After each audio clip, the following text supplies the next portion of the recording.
Hello, everyone. Welcome back. We're live. I'd like to announce our nuptials. Sam and I will be getting married the end of August. Yeah, that was. Oh, that does ring a bell. A wedding A bell, I wedding suppose. bell Yeah. blues. Ah, Ah, yeah, it's weird these things sort of sneak up on you, really, isn't it? One day yeah, yeah. you're just walking the dog, and then suddenly, bam, you're engaged to someone Is across. Marie going to be your maid of honor?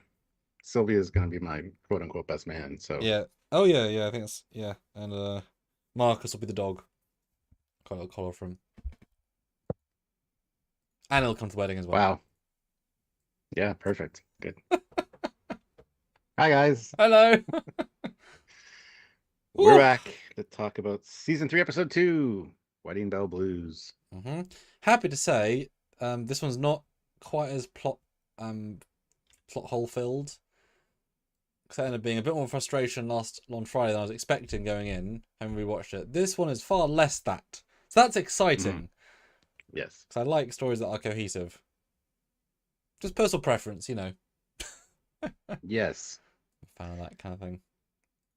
So, I'll start showing so we can get straight into it. go But there is a go and poll as share. well. Because I put it in Yes. early to see what you guys think. I'm interested. See you guys in a second. Put your thoughts, guys. Put your thoughts. Yes, go vote. 15 votes so far. What did you think of Stranger World season 3, episode 2? Loved it, liked it, it was okay, or meh, okay. Hit the like button as well. It's part of There's your job as viewers here to hit the like button to make sure you subscribe to the channel and click the notification bell icon so you don't miss any content from us because we got a lot of edited content coming up. We do a lot of lives, as you guys know, and reviews and breakdowns, and we want to talk about Star Trek all the time with you guys. So make sure you're subscribed and notified so you don't miss any of that. You can help us out by super chatting, of course. Super chatting is a good way to support the channel, get your voice heard. We do read them all on the air. And also, by all means, consider joining the channel. There's a join button down there on YouTube. Hit that, see what the options are to join the channel on a monthly basis. Or you can also head on over to Patreon/Trekyards, where you can also join the channel on a monthly basis over there as well. It all helps us out, and we appreciate all of you guys just for tuning in and turning up for these lives. We do have the top fans option as well, um, which right now Olivia is number one, and for some reason my top fans thing isn't working. Let's see who's who. Let's see. Let's do that. Let's do that. Do that. Top fans. There we go. Olivia is number one. Plastic for Real is number two, and BJ is number three. So if you want to keep that ranking, please keep an eye on it. You get points for just commenting. You get points for, or sorry, XP for super chatting and things like that. So lots of great ways to support and help us out, and we really appreciate all of it. So if you can, please do, and just be part of the conversation in the regular chat if you choose to do that as well. If you want to hear your thoughts, comments, questions, anything you noticed about the episode that we don't cover or didn't mention. But this is an in-depth review and breakdown, so it goes pretty in-depth. That's kind of the point, right? Also, there are links down below in the description to the Teespring and T Public store, where you can get yourself some cool Trekyards merch, as well as other stuff. Lots of good stuff down there. So, um, yeah. All right. Okay, so hit the like button. 32 of you here, guys. Do the things. You ready to jump in with the first few super chats? What do people think? I want to know. Well, Classic for Real throws in $2. Classic. Crazier than season 3? Or do you mean section 31? I don't know what you mean there. The twist to Donkey Kong Bonanza. Don't even know what you're talking about. Has he travelled from a different timeline or the future to give us intriguing comments that will make sense later down the line? So I feel like that feels like that's. You will understand once, but not today. Probably. But not today. I'm confused. Excellent. Good start, But Stuart. not today. And Olivia, $10. Oh, excellent. Sam, listen to me. Events Hi. have changed. You were the captain of Trekyards. What? Then the cat made a wish, and What? now he is the captain. What? And now the ship's bartender wants to turn me into a pug. Is that true? No, that's absolutely not true. Oh.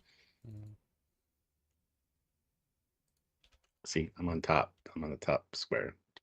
Don't change it. Don't switch it. Yeah. Anyway, We'll see. We'll see if that pans out, Olivia, because maybe the episode will be very impassioned and I'll remember things. Because boy, that'd be a twist. Maybe I'll turn out to be a truck commentator. Like yeah, the truth might come out. I don't know. mechanic Sammy. Maybe you're a mechanic. I don't know. Right? Yeah. Yes. Oh, Ray Ricks, 10 pounds. Thank you, Ray. I don't care how much power some random Q-like race has. You will never convince me that he's not a decent. That is not a decent pint of Guinness. Where's the head? I did like the cheeky little John Delancey voice cameo. Yes, yes. There will be points to discuss. Indeed. Classic. No, I All don't right. have a Switch. I never had a Switch 1. I will never own a Switch 2. I don't play anything Nintendo. Never have. Never will. That's Well, good. I played a little bit of Marie's sister's Switch. It wasn't very good. Controls too small. And when you come from a high-end PC graphics machine, going to a Switch is just like, oh, that's detail-wise, you know. I was just playing. Marie does have one. She was playing the Switch, playing Zelda, and I kept seeing the foliage flickering because it couldn't render it properly. It's like that's a problem. No, it doesn't matter. Just look at the whole overall screen. It's like, well, yeah, but okay. So, Stuart, speaking of Zelda, what did you think of that super chat we just Olivia's got? next super chat. Yes. Yeah. I got alerted. $5 from Olivia. You gotta believe me. Remember Lola, the ship's helmsman? Oh. She remembered and got turned into a pug. Are you a villain? Is that what she's saying? It seems sketchy. Anyway. So, Stuart, what did you think of season 3, episode 2? And all important question, we reviewed this minutes after we watched it, basically back to back, emotionally. What did you think, and how do you feel on numerous watches? Because this could be quite an interesting one on various watches. Give a think. Well, let me know. Sorry. Well, I really enjoyed it. The first time on multiple viewings. I've done like 3 now. I just continue to enjoy it and just really just have a fun ride. I love seeing everybody kind of having fun, nice wedding ceremony vibe. It's just fun overall. And the guy we got playing Trelane, because we're gonna call him that basically, um, he is fantastic. A breath of fresh air. Definitely feels like the original character, and it's just absolutely fun. And to meet Roger Corby and get to know him, really like the guy, and to see his interactions with Spock. Hold on a second. There we go. Are just great. Like they really play well off of each other. It's a fun episode until the very end, and then just kind of a weird ending for the episode. But yeah, the cameo was great. Kind of hate what that implies, which it's a thing. Whatever. There's 2 camps on that one, and it's fine. We will discuss later this week, so tune in and enjoy, and come with ferocity, because I'm interested to see what you guys think. Yeah, but overall, I think it's good. This one is really fun to just sit back and enjoy. Like, there's nothing to really break canon. There's nothing, well, except for the trolling. Anyway, except for the base premise, potentially. Apart from that, well, it's easily explainable. But no, it's really fun to just relax and have a good time watching this. And I feel good after watching this episode. It's just fun. I'm not one for love stories, but the story of them climbing the mountain with the Chapel and Corby is really, really good. And nothing annoyed me in this. Like, it wasn't overly done, except the one thing that I was thinking was Corby tried to talk to Chapel, and she just wouldn't have anything to like, she wouldn't believe him, which makes me wonder if she was actually really in love with him, because they were talking about how love is the strongest emotion. Clearly both Corby and Spock love her very much, so that's why they kind of broke the spell. But if you had said that to her, you would think that she would just fell in love with Corby. So that, I don't know, it's something about that sits wrong with me, but we'll talk about that when we get there probably. But that's thinking about it a little too hard. we didn't see Corby going to her and having her rebuff him. So I would have liked to have seen that scene. I think that would have helped immensely. But overall, really fun ride and some fantastic visuals. I loved all the dress uniforms. I love the costuming for the wedding party. Well, for all the like the guests as well. It was just it was fun. It's just a fun episode. Those are my thoughts, and it gets better each time you watch it. I think. Yeah, that was the final question because the twists, quote unquote, like seeing Trelane not Trelane was such a twist that was this episode, Mm-hmm. which is the advantage, of course, no next time on because those you don't know quite which direction you're going. How did that quote unquote twist feel the second time? Now that you were watching the intro and all the actual setup, you didn't know was setup, actually was setup. How did that feel? Good. It was very well done. Like it works very well. It holds together. There's nothing wrong with it at all. A lot of people are pointing out they wish Spock's parents would have been there or whatever. I did say that for the bachelor party.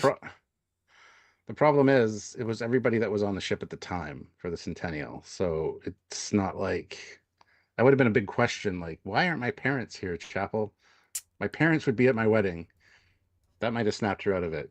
But it's because those are all the people that were already there. I don't think he pulled people in. Those are people that knew Chapel and Spock that were on the Enterprise or other ships that were nearby. So I have no problem with that. But anyway, sorry. Well, yeah, and I'll say this right off the gate. You know, he's not a Q being. He's a Trelane being. They haven't got godlike powers. They've got powers. So clearly, he wasn't able to flash people from across the galaxy to this party. He could only modify who was already there. His powers are severely limited compared to what Q can do. Whereas, as you say, if it was a true wedding, of course, at least Amanda would be there, but she was not already there. So I hadn't even thought of that. But yeah, he can't just summon people. Everyone who was there was already there, which is a huge thing. Because you could argue you could argue loads of guest stars. I mean, you could argue very easily, right? I mean, honestly, you could even argue Michael Burnham, as in if literally the logic was this giant big, which actually would. God, imagine if Michael Burnham walked in, and he but in a good like She's already gone to the future. But that's what I'm saying. Imagine if okay, this is a whole tangent, but imagine if she walked in as his like best woman man person, because he snapped her out of the future, changed the timeline like Tapestry, right? And so Michael never went to the future. She was a normal the uniform they wear, and she was on Enterprise, and that would have been a proper alternate universe timeline story. That'd have been kind of fun to see Michael Burnham done well in a nice uniform, like just science officer of an Enterprise. Like maybe she's even chief science officer because Spock's like lower rank, right? That could have been fun. Daft as hell, but as you say, Trelane powers are not Q powers. They are very much more limited, and I actually love that. There's even more evidence on the fire. Nice. Thanks, all. Remember that. He's also a child, so his powers are limited regardless. Except so Q Junior could transport the Borg across the quadrant. yeah, well, that's a Q though. Exactly. It's not. Exactly. Yeah. Exactly. Yep. Yep. All right, we got a few things to read before I ask you the same question. But Thank you. Chuck A, TNG fanatic, member for 64 months at the rank of lieutenant. Thank you so much. Good to see you, Chuck. Great episode, Trelane, the Squire of Trekyards. And I believe I read in our edited review premiere today, Chuck said he is well enough to go to Vegas this year. Oh, and we won't be. Yeah. But congratulations. Yes. You can go. Hopefully he'll go next year because we plan on going next year. 60. Number 60. But yes, I'm so glad you're well enough to go. I'm really happy for you. Yes. Good news. Good news. Mark Lawrence, $5. Please excuse my tardiness. Eye doctor says I don't need any Retinox 5 yet. The peepers are still in good shape. Well, that's good. I mean, you can't read scripts with glass on anyway. Who isn't Stuart? So yeah, keep those good eyes. Ozzy, $5. No Spock father and mother at the wedding. Long live Crossfield starships. Yeah, no parents, but 2 Crossfields. Yep. All right. Now, what did you think of this episode? I remember hearing your first thoughts after we just watched it, but now you've watched it again. What do you think? Is it better? Is it worse? Did you see more things you can complain about? I mean, plot holes, or did you really just enjoy yourself? It is so much nicer to watch good Trek. You know, just in general. So the first time I watched it, it was an enjoyable ride. I didn't have no expectation we were going to swap from a gentle, already compelling story of Corby, Chapel, and Spock. The way they played it, the first 11 minutes was already compelling enough for the story. You know, and then suddenly this lad appears, shatters everything, and yet keeps it on the same course. Kind of, it's a shockingly grounded god creature episode, which actually is hugely charming because it is very small. You know, most Q episodes and Trelane episode is about this absurdity. You know, if Q, who's not Q, if Q jumps in, he'll move the galaxy around you, or he'll put you in the past, or whatever. This guy is just affecting confectionery that he's getting wrong because he's not all knowing. Like you know, he's just doing very small things, and he's just like, get married. Like yeah, it's really nice and small, and that helps it kind of feel more grounded, of course. But like that's really nice. The acting on everybody is great. Some people not being being served too well. Like Pike is just good. He's always good. But like he's not. That's not his episode, right? Fine, I get it. Like as in the bits that aren't with him and Marie, fine. But like everyone is just really doing well. The material, the brother introduction, we're both worried about, or Ortega's brother, because why should we care? Bit biased because he's a documentarian filmmaker. And he was a nice enough lad, right? He wasn't anything particularly interesting, but he was a nice enough lad. I like that backstory. That could be very interesting. I'm assuming you don't introduce a filmographer with a camera unless that's a huge, like, that's a story beat. He captures something dodgy, or he goes on the field, or he gets that has an interesting leg. So he's not just some guy. He's not just a brat. That's cool. I like that. That was good. Plus, he's hot for Uhura, so I mean, he Mutual. might be around again. Mutual. Yeah. That was nice. You don't need Yeah. that. Will they? Won't they? I'm not going to talk to you on Facebook Messenger, person. What? Oh, okay. I'm gonna read a quick super chat. Yeah, Oh, yeah, never mind. Go ahead. Sorry. The STEM support, Rick is here, $5. We're back. Good to see you, man. We are back. Strange New Worlds. Good Trek. Yeah, exactly. Spock was great. A lot of acting, a lot of range of acting. He's certainly, it is fair to say, pushing the credibility of the Spock character. Yes, he is. But Ethan's a tremendous actor. He's doing really good with the material, but it is hard to believe. I mean, as my dad said when watching it, Leonard Nimoy actively refused to do a punching moment because it was just so not the scene, not the moment, not the character. There's something else I saw in this viewing that I didn't catch the first time. He shakes Roger Corby's hand in the transporter room. He reaches out to shake his hand, and Roger Corby shakes Spock's hand. Spock would not shake hands. They don't like shaking hands. Vulcans. Small thing, but anyway, continue. Yeah. So Spock is a really interesting character, but he is not very Spock in this. And the closer we get to TOS, the less this makes sense. Because he's so few years before he's that guy. Yeah. And it's like the amount of smiling he does in this episode is a bit silly. Like, it works great in this episode. He's really compelling to watch. But he does so many of this age. Like, it's fine Discovery, it's fine in Pro Spock, but he's getting close, right? So that hard to watch second time, but again, he's not really Spock. He's not, he's all blur, right? You see why Nimoy we see why Nimoy's still the best, though, because he just is it. He just is absolutely, yeah. I have a theory about that, about why he changes so dramatically between now and TOS. Jay, he's not. He can't be. Yeah. So acting was great. Story was really fun, really small. Great use of LED wall for this, having that wraparound being the dome, because then the reflection of the dome was in the floor, so it really worked super well. And because they were in the middle, where there was a distinct distance between them and the walls, it didn't ever feel like, oh no, they're in the... So that was really, really well done for what was most of the episode, right? I mean, really cheap episode to film. My goodness, it was cheap. Great, right? But it doesn't look cheap. That's the beautiful thing. Yeah, doesn't.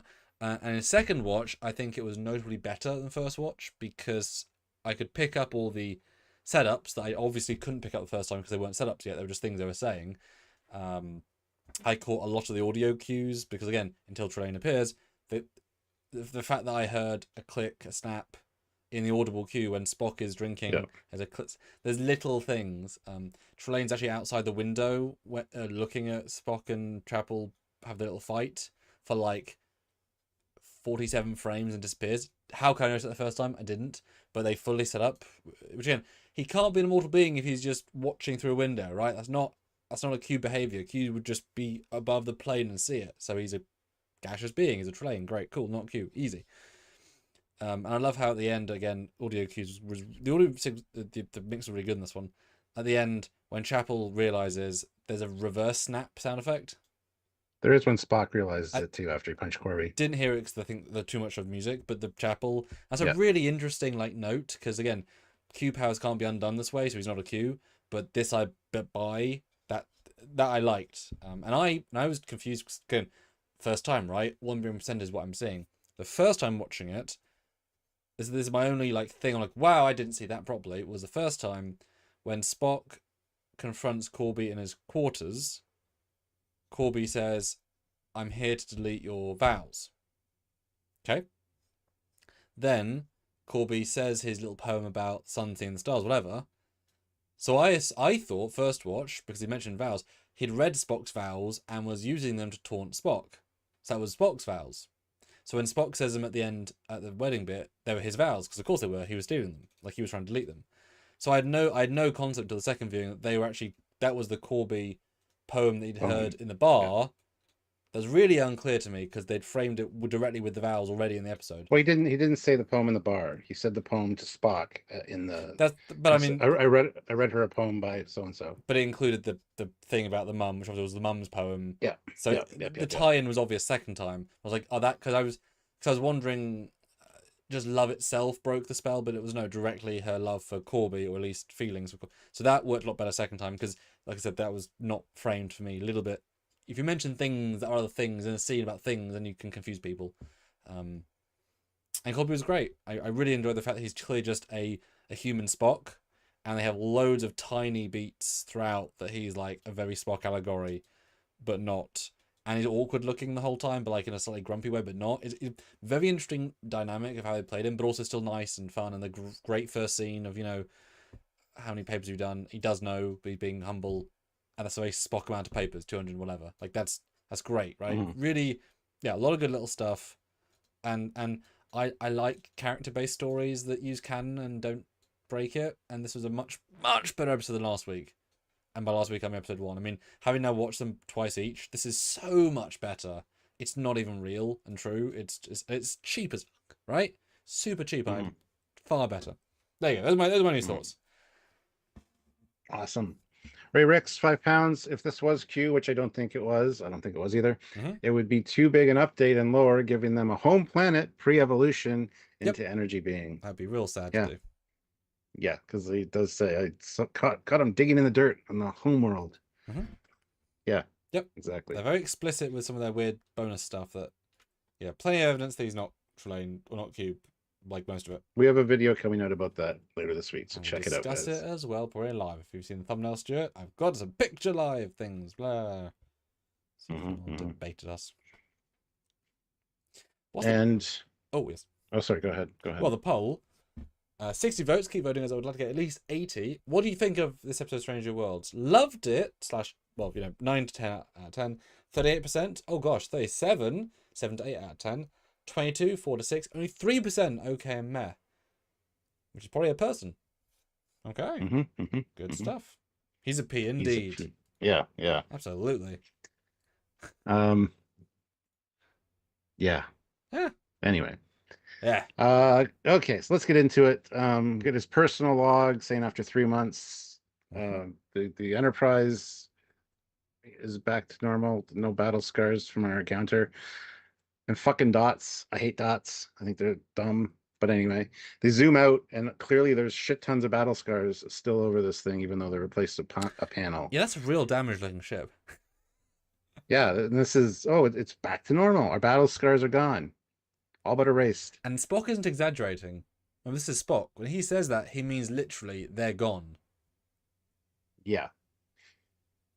Doesn't look like it to me. I also just noticed... if you so the dots, of course, stupid, blah blah, But also, when you zoom out the mid shot, you can see the Section 31 stealth drones also helping from the Section 1 control ship, the Oh, automated you drones. can. Oh my God. I mean, I know this episode is every asset we have under the sun, but these are Section 31 assault drones.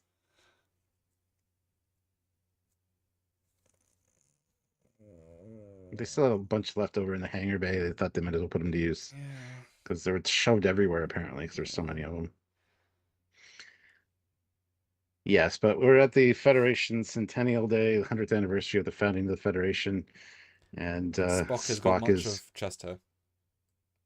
he's eagerly waiting the return of Chapel. I love that he's looking at two exactly the same shirts. Can't decide between them. Right, do you say they're the same? Maybe. No, one's clearly a 0.1% bluer. Oh, maybe. Yeah. One's been Sure. sonic washed 4 more times, therefore it's 4% less blue. Perfect. Didn't notice that. Sorry. I'm gonna have to zoom in and enhance. Next Trekyards episode, difference in the shirts. Yeah, this was a charming start. First of all, we get ship porn. Obviously makes you smile. Then you hear about the centenary of the Federation. Again, makes you smile as us. And I visibly laughed at the joke about the shirts because it's so stupid, but I can see it happening. Because of course they must have 5 or 6 uniforms. And he's nervous, so he's doing a silly thing, but he'll probably see a difference. It's dumb, but okay, yeah. Yeah, that's fun. It's cute. Yeah. Apart from his chest hair, a lot of chest hair. Very manly, Mr. Spock. Mm-hmm. The zoom in on the starbase is nice. I like all the waterfalls. I like the landscape they got there. Very nice. Yeah, it's good. Siege's on point. I mean, they definitely spent not a lot on a lot of the episode, and then just fleet life. It's great. Now, Yeah, wonderful stuff. Then we get a scene of him dancing with La'an and talking about loosening up your shoulders and all this. And he says, you hear later, like, this suits you doing these kind of things. Now that the Gorn are gone, blah, blah, blah. It was really great. Now, earlier I mentioned I had a theory about why he's so different in TOS, how he can go from this Spock to our Spock. I don't know if he caught it, but there's 3 scenes in here in particular with La'an and Spock, where she seems to be quite interested in him and kind of vice versa. So what if has his heart broken by Chapel? That's already happened. He decides to try something with La'an because they kind of have a little bit of a thing, chemistry, and then she ends up dying, and he just says, "Fuck it, I'm going to cut off all emotion. I'm just going to be." That classic line Spock says, "Fuck it." Yeah, fuck it, I'm cutting off all emotion. Fascinating. Yeah.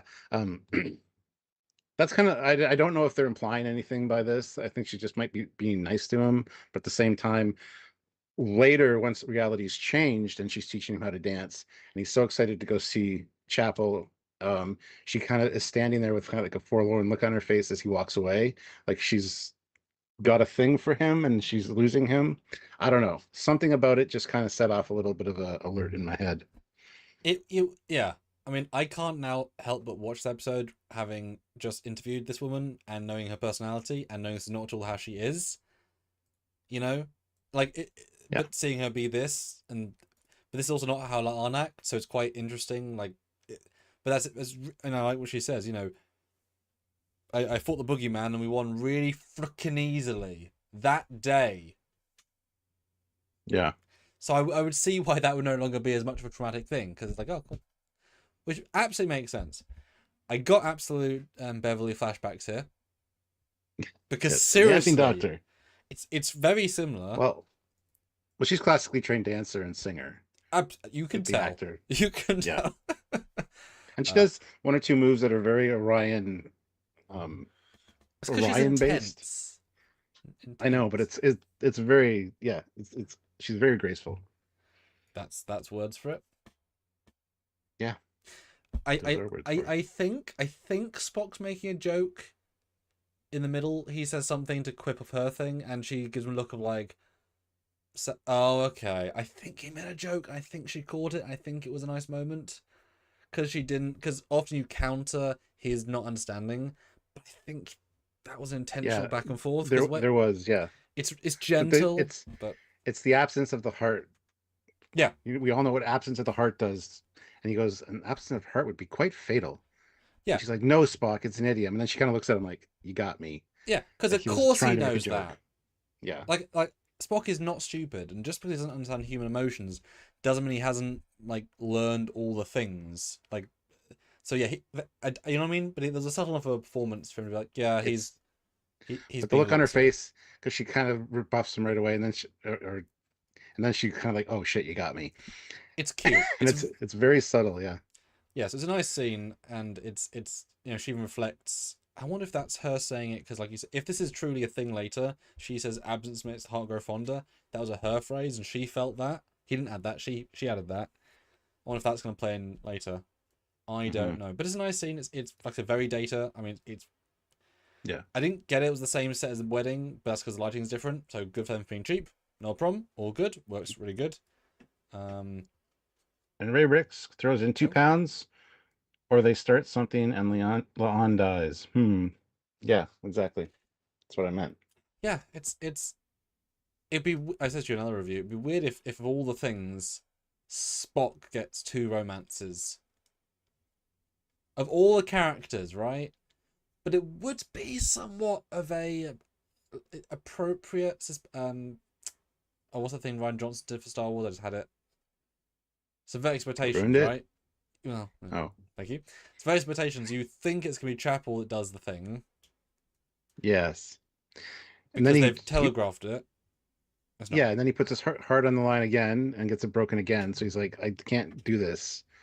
I'm Yeah. going full no emotion. Then we get the Spock from TOS. Yeah, it's actually quite elegant, especially as whatever they do, they have to reconcile how they act together in TOS, which is very like nothing until like those very small moments. There's a lot of nothing because they weren't playing that most of the time, right? So La'an's Yeah. interesting. I don't necessarily want to see them get together, but Oh, I missed a super chat. I'm sorry. oh, Sean O'Sullivan, £2. Sean! I'd like to report a hate crime. What? Those Guinnesses. Huh. Yeah. Or those Guinness. Yeah. Those Ginai. The Guinea. But no, it's an interesting idea. And certainly at the end, I took it partially as like he was a gentle puppy, and she knows being really hurt, so she wanted to help him. Which I like. It can easily be a friend because that's the thing. You don't always want every man and woman in every show to get together. Yeah.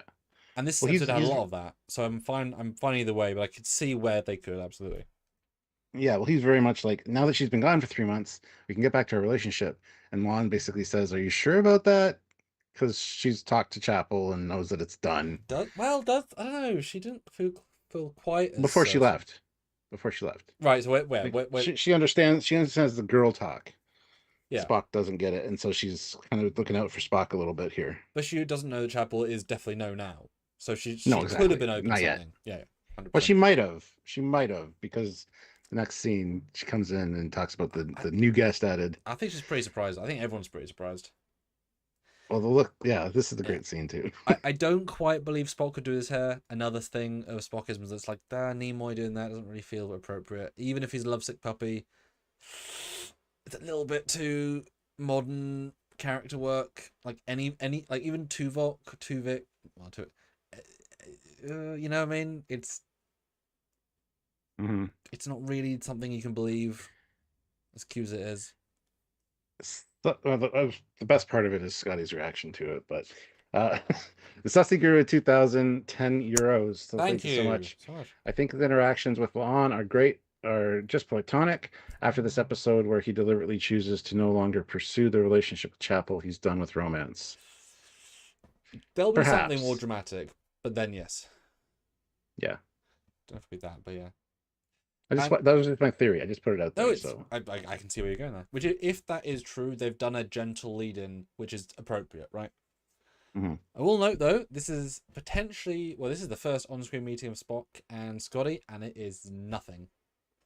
But also, they're just some people. He's just another crew member, yeah. And is he even? They never address for a second if he's now signed. And and there's also no reason why he's transporter operator, because. Well, he was always in the transporter room in TOS. He would be often at the controls, so I have no issue. But normally with another person, though.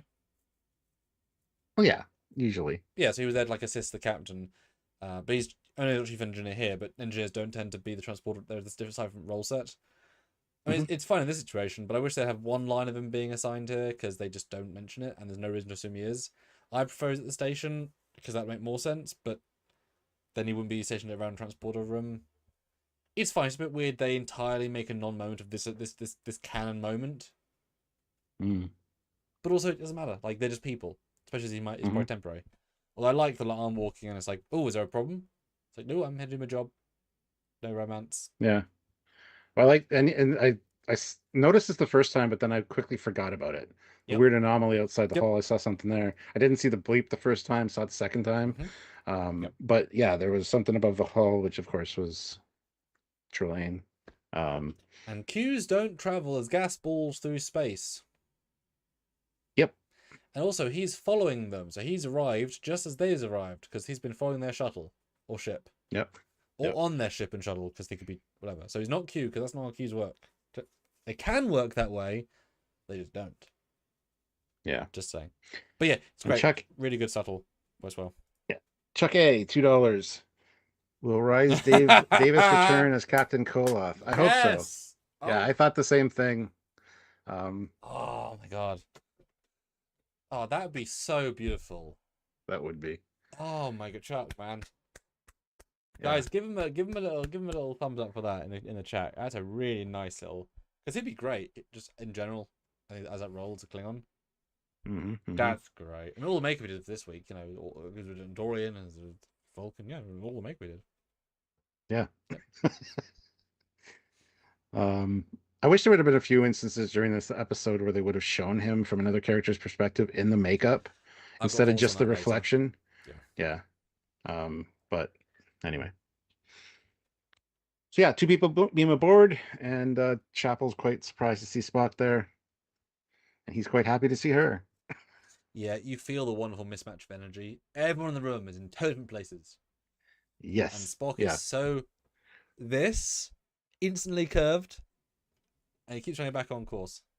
Yeah, why is I he love shaking later when hands? Corby's like, That is weird. can I see the book?"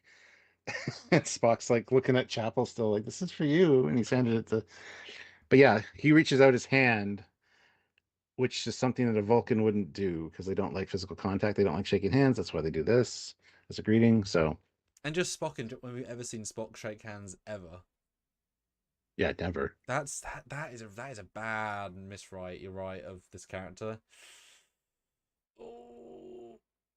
Yep, and it's so prominent because it's right in the foreground of the image of Lon. It's like, oh well, I didn't notice it the first time. Yeah. It's on subsequent rewatches that I'm like, that doesn't Spock wouldn't do that. But Yeah. But Corby Irish now. I remember there was an interview with a chap saying, "So you know he wasn't Irish in TOS. Now I'm Irish."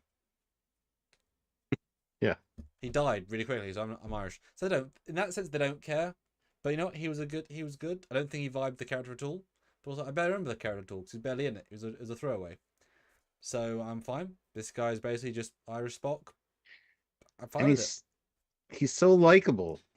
So it changes the context of the TOS episode for me because he's just Sure. kind of a villain in that. Yeah. Yeah. But Yeah. it's truly charming. He's so into science that he looks at the book and he knows it, and which is so fun for the audience then to tell us how really precious this book is. That Spock might have had this for 45 years, given to him by his grandmother to Prell, whatever, and it's like it's a meaningful gift. I don't know if it's the right gift. I guess this is what I meant earlier by a big gesture, because he can't emotionally gesture. So he's literally gesturing with an incredibly rare, special thing. Because it's not the biggest moment in the episode, but if the artifact is like a Holy Grail piece, then of course it is big, but it doesn't quite come. So you need him to say this is that rare. Yeah, that makes sense. Yeah. Yeah, What we're going yeah, for. it does. And I just love the Texas awkwardness of, oh, that's a first. Is that a first edition? Can I see that? And he's kind of grabbing it from Spock. Spock looking at Christine like, this is the gift for Christine. Like, I don't understand what's but happening. he is respectful, Mr. Spock. He does it Yes. well because he's like, she can let you look at it later. I love Christine's acting. It's like, I mean, it's a bit over the top, but it's like, stop. Well, the whole Lon saying, "Well, you need quarters, Dr. Corby?" He's like, "No, I'm taken care of." Yeah, here's my date. It's like, And even the musical cues in this episode are such good TOS musical cues. Yeah, actually, yeah, you're Very right. well done. It has a very TOS Yeah, vibe to it, the music. So yeah. I mean, they tonally nailed a lot of stuff. Yeah, I definitely am. I mean, you know where this is going, right? This is telegraphed by the yeah, structure of the scene, but having them say doesn't need quarters because he's in my bed.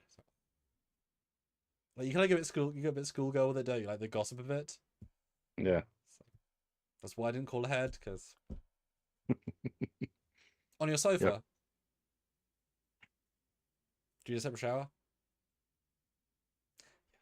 It's a well written scene, and then later she's bringing boyfriend home The for holidays. some nice lines. But I mean, you know she's been thinking about this the entire time. She's like, this is gonna suck, and I appreciate she's honest and straightforward. She was last week as well, but she's not Yeah. manipulating him. She doesn't want to be brutal. She doesn't know how to say it. So I appreciate Christine. They did her well here, which I good for them. Yes. Yeah. Yeah. This is a great scene. And the next one we got Trekyardians fighting her brother. Mm-hmm. The whole "I survived an 8-foot iguana. You're no problem." Which is interesting that she can And joke it's about it, given its PTSD. That I was surprised. That's what I thought first time. Like well, you you lost half your hand, you were almost dead, and you joked. yeah. That's an interesting A lot character of people choice. joke about stuff to overcome Yeah, PTSD, but yeah, it really does affect them. So and that's brush why it off as humor. I was such a deliberate writing choice that I was like, okay, Yeah. okay, we'll see how that goes. What do you think of the And of brother? course, we get. I like the brother. I didn't know if I would, but I think he's a good little brother. Always picking Yeah, on his sister and getting outdone by her. well, I did like the camera though, and she like punches it. Get that out of my face. yeah. I'll be honest. I was instantly getting Trek shorts, Dr. Nilsson documentary vibes, especially as on the Mm, camera it says zoom 1.6, color temperature yeah. 3700, lossless 4:1, which is a classic camera gag. That's actually a lot of compression for it. It's quite fun. And 30 FPS. Why put 30 FPS? What a weird frame rate, future cameraman. Uh, yeah, he was good. He wasn't anything special, but he served exactly right, Yeah. and I liked definitely. And boy, we get a lot of introductions as characters back to back to back. Corby, this guy, and the new medical officer in very quick succession, and they're all good, well, not amazing, but they all have a lot of they're going to be used more. Each one of them, you feel the setups, and it feels good because I want to see Corby Hmm. more. I want to see more. Like I want to see them go on with his digs. You see I could see some fun stuff there, and I appreciate that because good for the show, right? To have those feeling of setups. I have trust that we Hmm. can actually do something with that. Yeah. And then Uhura comes in for the gossip. Did you know that Christine brought home a date? And they have their little moment of, "Hey, I'm Nyota." Uh, and he gets punched out. He gets a haymaker across the face. Ouch, Tigers, harsh. Yeah. But it's a cute little scene. I really thought it was fun. Yeah. And it's always a conceit of films. You look at someone across the room and you linger. And in reality, you look at a woman, they think you're creepy if you stare at them. But in They can, TV, yeah. I mean, any sort, right? In TV and film, you have that look. Guess what they It's think all we're about the attractive. music. So if it's sinister music and he's staring, it's like, oh, something bad's gonna happen. But if it's like playful and this, so you don't really hear that in real life. You think you do, but it's subconscious. It's fine. But the chemistry, the fact that the characters were going to do something meant that it felt sweet and instant attraction is nice, not overplayed. Again, heavy setup because this can't be a one-off episode appearance. Clearly, no, it was good. It was and her looks great with her hair. It's a great look for her. Said last week, yeah, good look for her. Hmm. Yeah, absolutely. But then cut to sick bay, and number one is getting some blood taken, and we meet this new ensign, an Yep. intern of some sorts, Yeah, and yeah. they have a nice conversation about this. My temporary assignment's up. And she's like, "No, you better talk to this guy." And then Bunga's all smiles. And you had made the implication that this might be his nephew or somebody related to him, which, with the way they're acting, I would assume that's probably the case. Um, but yeah, this is I like this guy. I have a feeling it's set up that he's going to die eventually, and everybody loved him so much. It's like, oh, then that's gonna raise the stakes. We got to go after this person that killed him. But this was a nice scene overall. You're staying around. We all like you. Rip. We are yeah. We are prone to cruel pranks, but that'll be wait for your first captain's table. It's a rare thing, a time jump that makes sense. And introduction of any character is often like, well, they're not in TOS, they're not named. It wasn't named, no. So it's very much like we've got 2 minutes of screen time. How do we set everything you need for the character? First of all, good job, nice lad. My favorite bit, he jumps in on how's Marie doing, because that shows he's a professional. He knows his job is to answer the questions and be there. Doesn't matter if his boss is there, because he's on the call. He's great. That's a really nice little touch. Besides the banter, because that's always a bit extreme in Stranger Worlds. Like that's especially, Una's quite a serious lady, so it's odd to hit. It's odd, right? It's a bit too forward. But then, if she's been told he's Mbenga's nephew, and the sister dropped him off, and it was quite a nice moment, and they bond. Like, if you have that familial connection, you're gonna drop your shields in a way that's more personal than just some guy. And Mbenga was quite smiley, Mhm. and he obviously had his daughter, who was what, like 10, 12, so not his son. That did not feel that way. No. But I think that, or family friend, I think it's got to be nephew, because he's just so. Or maybe baby brother. I could get behind baby brother. I hadn't thought of that yet. I could too. Yeah, yeah. I mean, significantly Yeah. baby, but that's fine. And that would be a nice contrast, actually, if Mbenga is more war arcing and this guy got to skip all of that. Of course, he was too young. But it's something specific. But yeah, good lad. I don't look forward to him, Mr. because he's not going to be good. Right, and you're right. Like, it's absolutely writings on the wall, but it's sad because he's nice. But okay. Well, maybe it's not. Maybe I'm wrong, but I just have a feeling. Then we get to see the hairbrushes, the famous Pike hairbrushes, and get to see the. I love that he's fussing over which medals to wear. I don't even know what these are all for. I don't know which one to wear. Should I wear them all? Can I wear them all? And she's like, just pick one. He goes, no, that's not fair to the other ones that people gave me. Although if they're meant to be the same triangle medals, then of course they're Starfleet issue and not given. But Yeah, I don't well, know. We yeah, barely saw them. Who's to say? Yeah, and this is such a yeah. And they have unique thing. This scene in general. Two captains who love each other. talking Never, about their jobs. yeah, never been done in Starfleet. How the hell do you do that? Answer is with difficulty, and you accept ultra long distance. But then to get suddenly enforced 3 months of together, you can feel the wonderful married couple intimacy that just it ekes off them, and it's like Hmm. the nail in the coffin of like, well, damn, what can happen next? Because Yeah. like anything's gonna be sad unless they make choices. And I love her retort of, well, I'll move into my cabin because you'll be uncaptained and you'll sail my ship for 2 years, which is great. But he's also super supportive. Like, which ship do you want? You're a captain, you get a ship. You pick your posting, we'll deal with it. It's really mature and nice and sweet and cute. Not too much. Hmm. Uh, I love them looking out the windows, shopping for starships. yeah. Essentially, I could go long, deep space exploration, which means I wouldn't see you. Diplomatic envoy, which means I wouldn't see you. What ship Um, would see him? It's exactly. seriously. But it's you've never had this. Co-captain. Well, I joked about the other life. Yeah, like there's no example of this in Trek, so it's such an interesting case study. Yeah, it's really nice. Yeah. Even their conversation of I was dead and now I'm living on borrowed time, and he's like, "Hey, you're preaching to the crier," and that one. That's just great. Like this whole Yeah. scene was really well written, well acted. It didn't affect me like a lot of love shit does. It's not even like they have spark chemistry that a lot of love interests do. They just feel nice together, and you want to Yeah, see them yeah, happy. yeah. Yeah, it's been well done. Especially she was there since episode 1. Like she's the OG character with him in the log cabins. This is truly a 3-season love story. Yeah, it's nice. And yeah, like I said, I love the forward that death connection. I did expect, and you can kind of sense the moment of, so what are you saying, Captain? What are you saying, Chris? And you know, I can't afford to lose you. And everyone's meant to think, will you marry me? Like there's something there that's like the absolute, and he backs down. I don't think he's thinking that in that moment, but she like calls him out, and it's all played lovely. Like there's no issue with that. But it's like, I mean, if you make us married, we have different regulations we can follow. Yeah.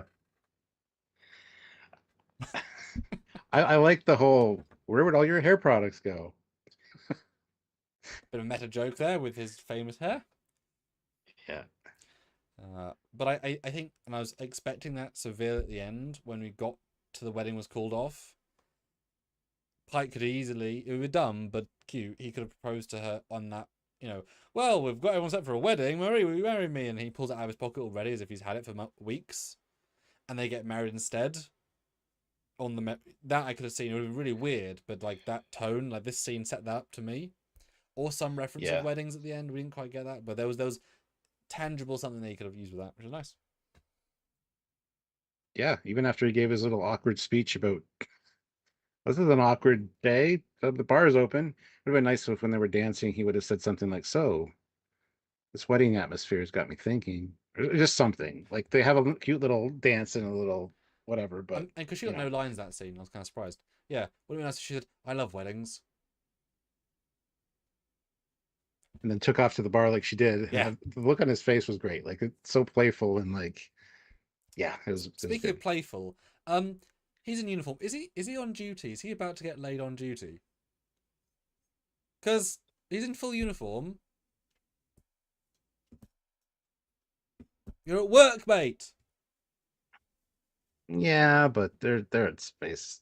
I'm just saying, it was like clearly what was going to happen. I was like, you're at work. Made me laugh.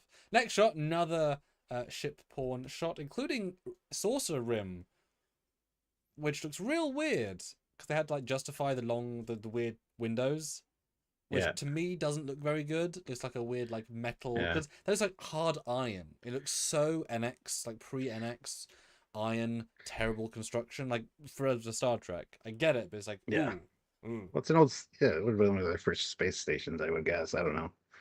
No, this is his. I do like this is their Enterprise. Yeah, I know. Yeah. Oh. Yeah. This isn't the Enterprise. Yeah. Yes, it's quarters. This is the rim of the source of the Enterprise. Oh. But the way they have it framed, it does not look like it. Isn't that horrible rim of the source of the Enterprise? Yes. I don't. Yeah. Yep. I didn't think it was, but then obviously it was. Shit. Bloody iron. Anyway. And it's dense. I like the two Larson class ships that are visible, but we'll get into that at some other point. Anyway. Yeah, and she brings back the book. He's like, well, it was a gift. Why would I want it back? This is a great conversation. The whole, when you left, you didn't want any attachments. You wanted want to be free of commitment. And then then I bring my boyfriend home for the holidays. Look, I don't understand it either. Once I do, you'll be the first person I explain it to. Like, this is well written. Although I don't see her leave the book, but she doesn't leave with the book. When she walks out, she doesn't have it. I wish it would have showed her setting it down. I thought she took it back with her. Let me go look at it now. No, when she walks out, she doesn't have anything in her hands. Okay. But no, so like again, well written, perfectly acted. This is a good end of a relationship conversation. Yeah.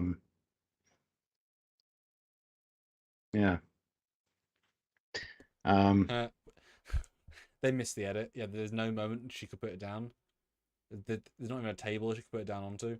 Well, the desk that she was standing in front of, it would have been nice if it was just there when we see Trelane, but she just walks in front of him. She never, there's no moment she moves it, so she doesn't have it. That's a continuity error. Hey, well done, buddy. Yeah, the prop master forgot to give that book. It's fine. I didn't notice it, but that is a genuine.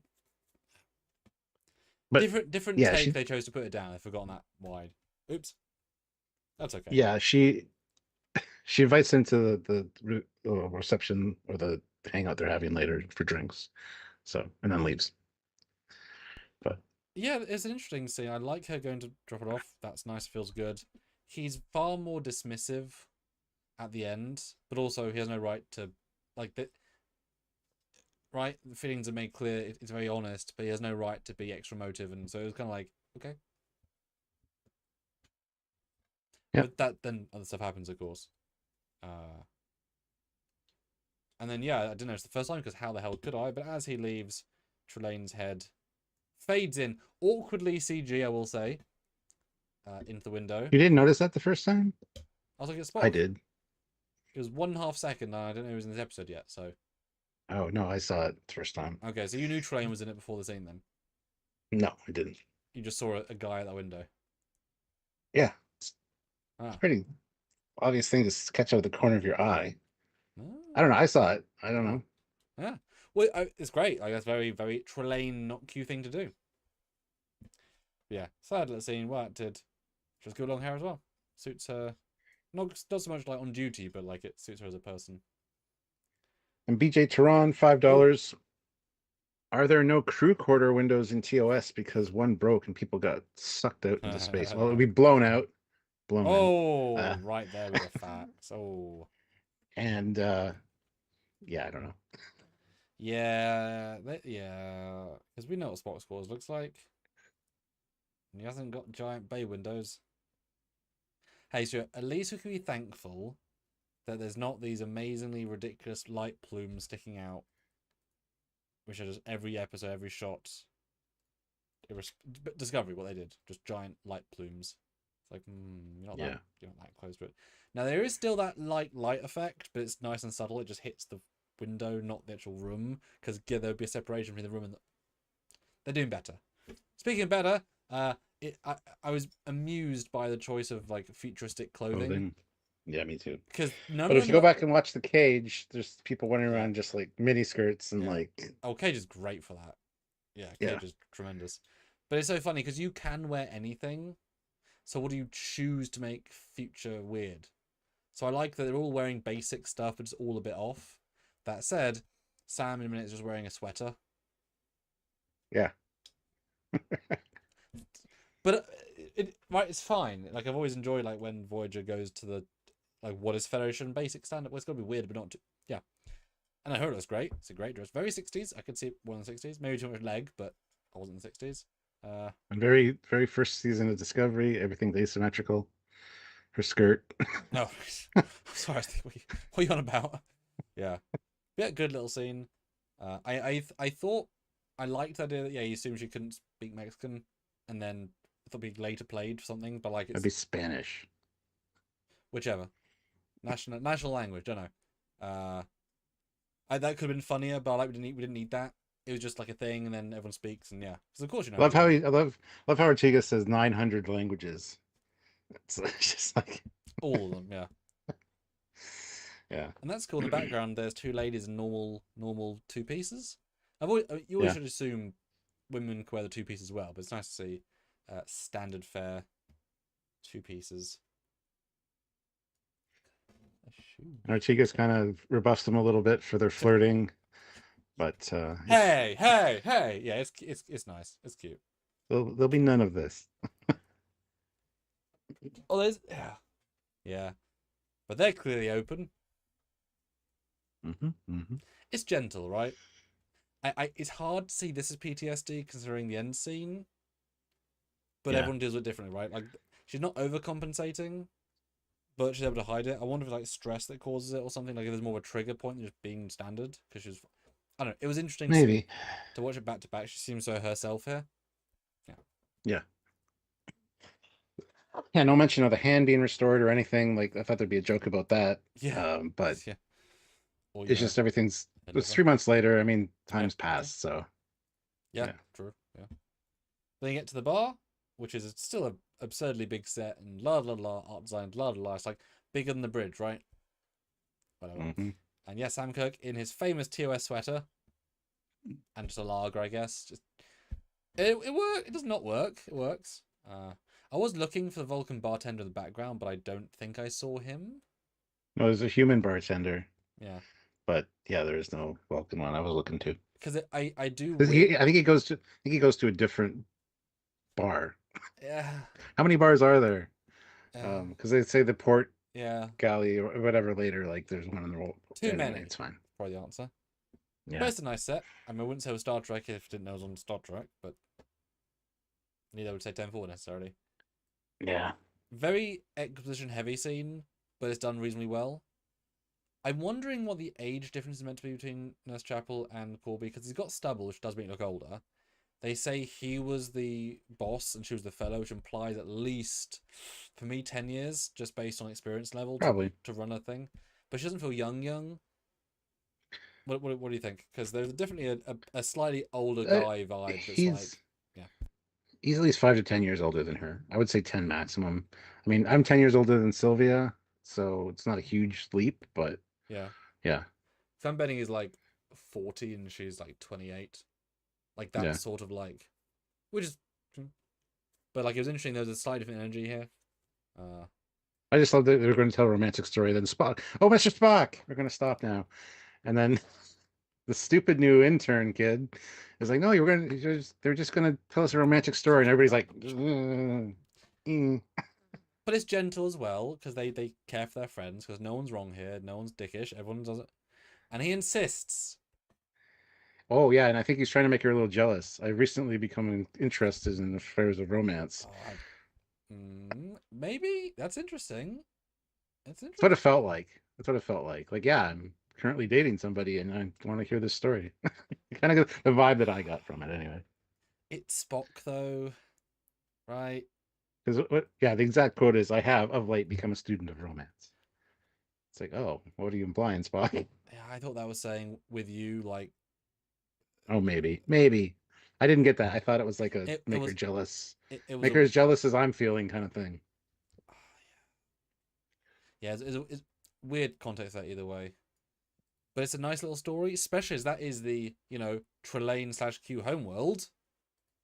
Yeah. They name drop it. It's the last thing, the last one where he met her and did the mission. And they say it in the episode. And they say later on, we just came from there, which is wait. So yeah, that is the Trelane homeworld. Well, damn. There's nothing in the episode that gives you interesting context about Trelane species from it. No. Because they're long dead species, at least. But it's like, damn, for just casually mentioning it. But it is a romantic story. It's a great story. Last thing her mom said, and then showing her all this, and then giving her the bracelet at the same. Like it's a good romantic story. I thought it was very well done. Although of course she says, I don't tell people my mum's birthday, so why would she tell the story of her mum's last words to her to the random before they're dating guy who's the leader of the expedition? It's not a big deal, but like that's the most intimate story she has potentially. It's the last words that her mom said to her. So tell them that story, but not when her birthday is. I'm fine with that. Yeah, but only knew him 3 months max, and you tell him that story. It's fine. Like it came up. I was a little. And even Spock like overtalks her because he knew the story. Yep. Yeah. Which tell future boyfriends. I was a little bit. I felt sorry for the La'an and Una actresses because they got dressed up in full costume and makeup. They came that day to say jack shit and have no like presence in the scene. You didn't need to have the entire cast on set for this party. Because it felt a bit like, is second in command Una really going to go to the drinks reception for Chapel's new boyfriend? Well, she hasn't seen Chapel for like 3 months. They want to catch up. I have no problem with that at all. But this is number one, the more restrained lady. I know second in commands are meant to be more flexible, but you know they can't all be best friends. That happens. Oh, Pike's not there. Well, absolutely. But you know what I mean? They don't have to all be there. The main cast, even like the new guy, like everyone was there. It just felt Mitchell's not there. I'm just saying, not everybody's there. Or Jay from Transport Room, Yeah, that young kid from season 2. Yeah. I'm just saying it was weird to have the entire main cast and not give them lines. I'd rather have had like the actual friends group. Not even Scotty's there. Doesn't know them. But the new guys though. But it's a good scene. The young guy's hanging out with his uncle and manga. Yeah. Or his brother. Yeah, definitely Uncle Andrew in this scene for whatever reason. But I like Corby. He's trying to be friendly to Spock because he's he knows surely Chapel and him. Yes. Yeah. But he's not dickish about it because obviously he's won, but also it's not about that.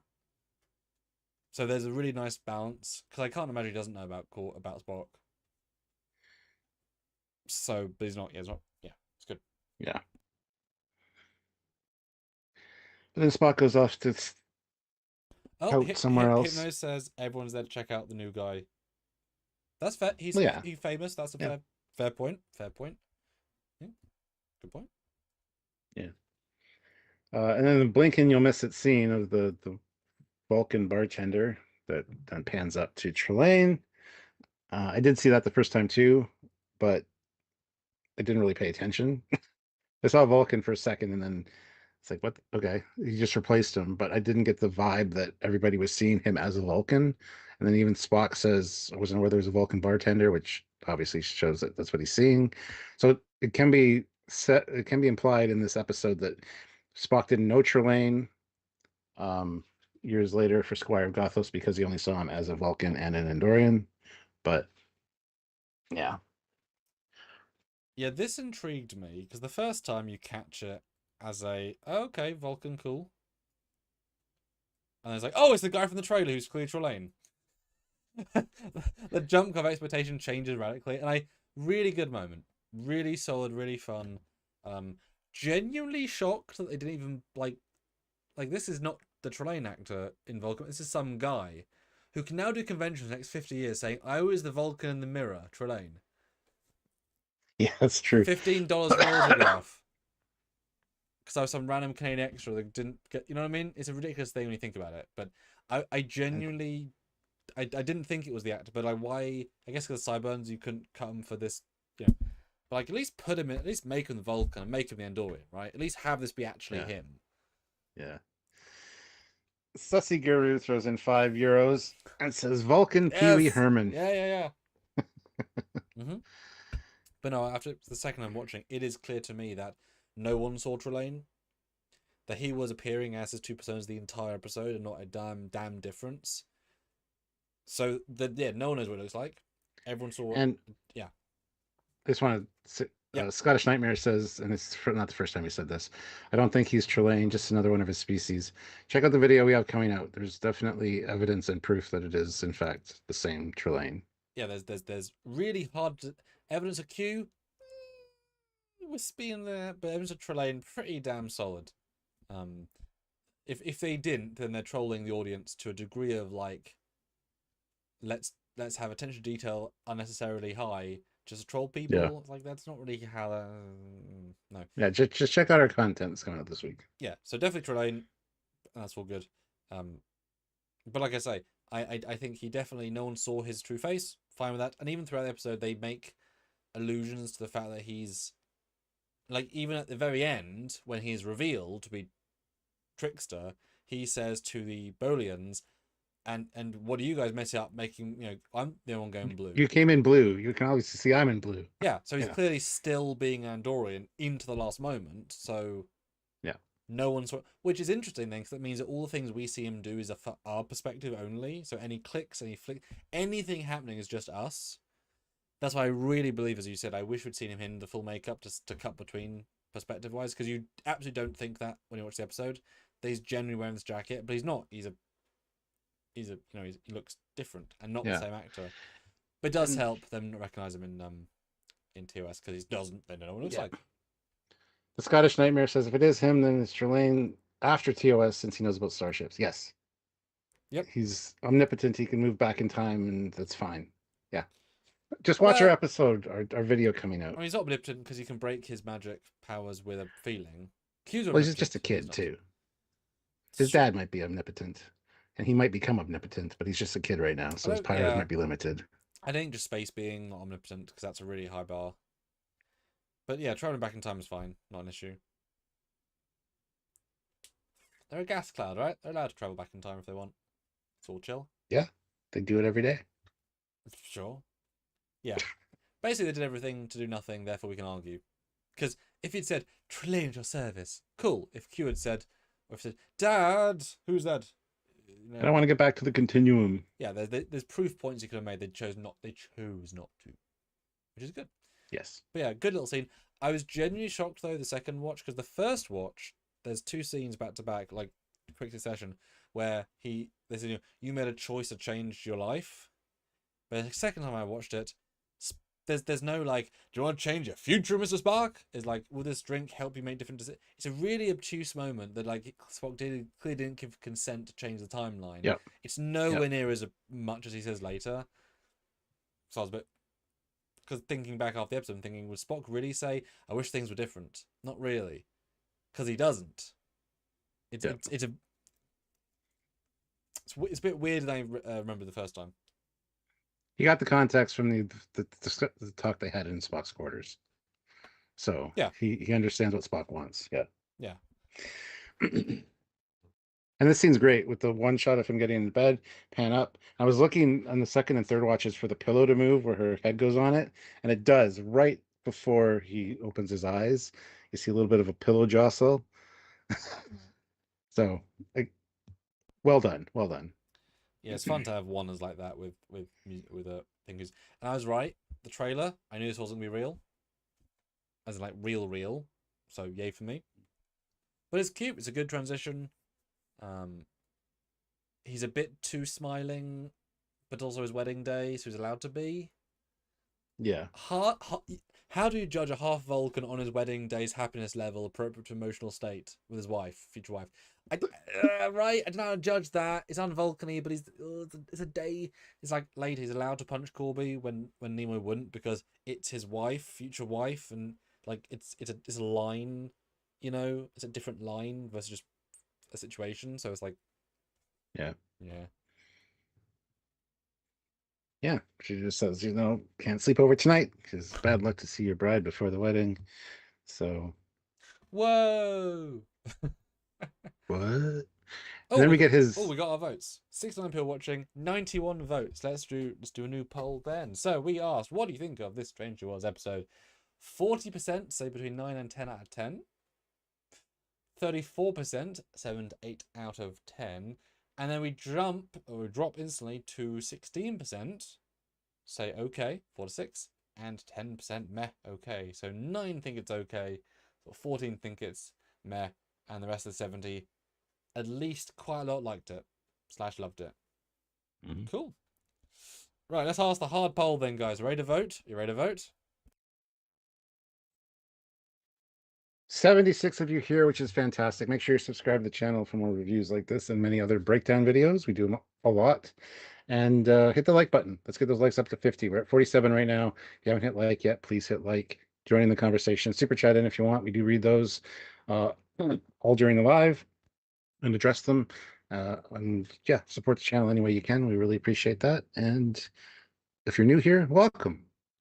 If you're returning, welcome back. That's how welcomes work. Yeah, Devo77 says, as I said, he no longer needs the machine and the mirror, and he knows more about the universe, like how food tastes. Yes. Yeah, no, I agree. He's definitely has to be after. Really, either way, just for the knowledge and the experience, and he feels more mature. Yeah, probably a pre-adolescence or adolescence now. Sussy Guru, €5. He's also being mind controlled at this point. For the smile, I think you mean. Not mind controlled. It's just. Yeah, he's been given. He's in an altered state of reality where he's getting married. Yeah. So he's not being mind controlled to smile. No, all he's done is his memories got changed. And because everyone's memories got changed,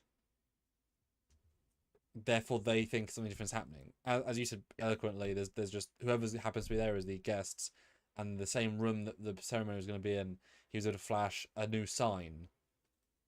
Yeah, it's actually a very small episode. There's actually not a lot special in it, considering, which is why it kind of works. It's not mind control, just different memories.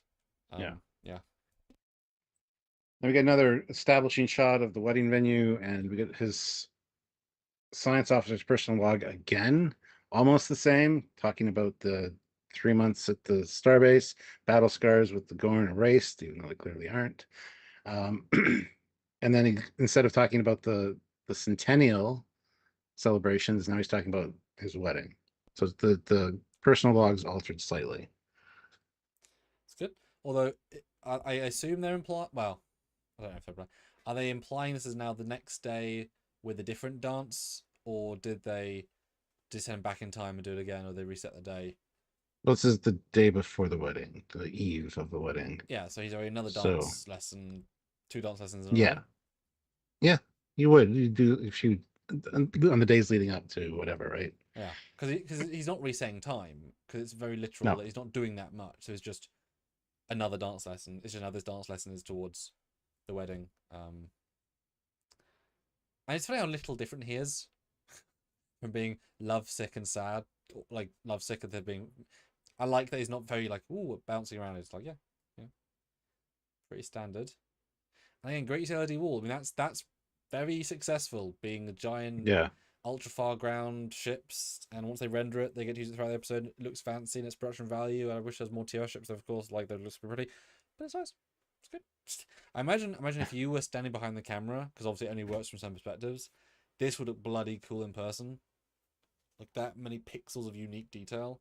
Bloody crossfield class. Get over yourself. But Stuart, read out the poll if you would, because this is an important poll. So on everyone's votes. It's very specific, so think carefully. Read the poll, Stuart. Based on the episode, canon as shown in this is this character Trelane from TOS only, Trelane Q Jr. from Voyager, or AQ, who the crew met as Trelane. Yes. So it can't be all. We also have classic for real, bribing everybody with $2, which they're not going to receive, so they shouldn't accept your bribe. Here's a $2 bribe to get everyone to vote Q Jr. So I watched the episode right after, and it's like, that's not the same character. Nope.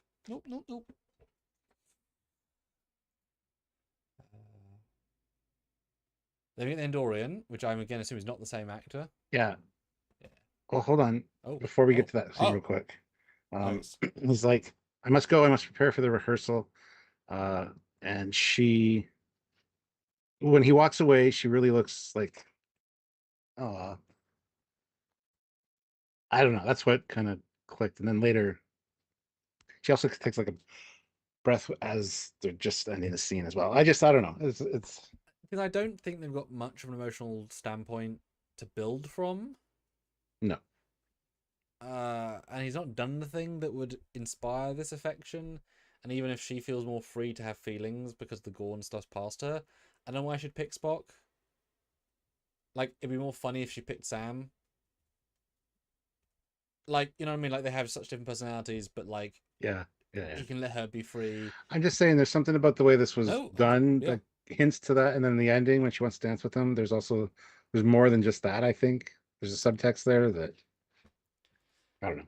Maybe I'm looking too much into it. Well, it's not quite as obvious as Tyler Vox, Stuart, so it could be either way, right? Who knows? Yeah. But yeah, then you get the Andorian look. Not him again, but it's cool. Good for the audience. And his amazing jacket, and he's having a lot of fun here.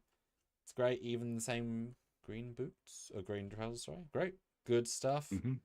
I really want to see one shot of him with Andorian face though to kind of see what they were seeing, but.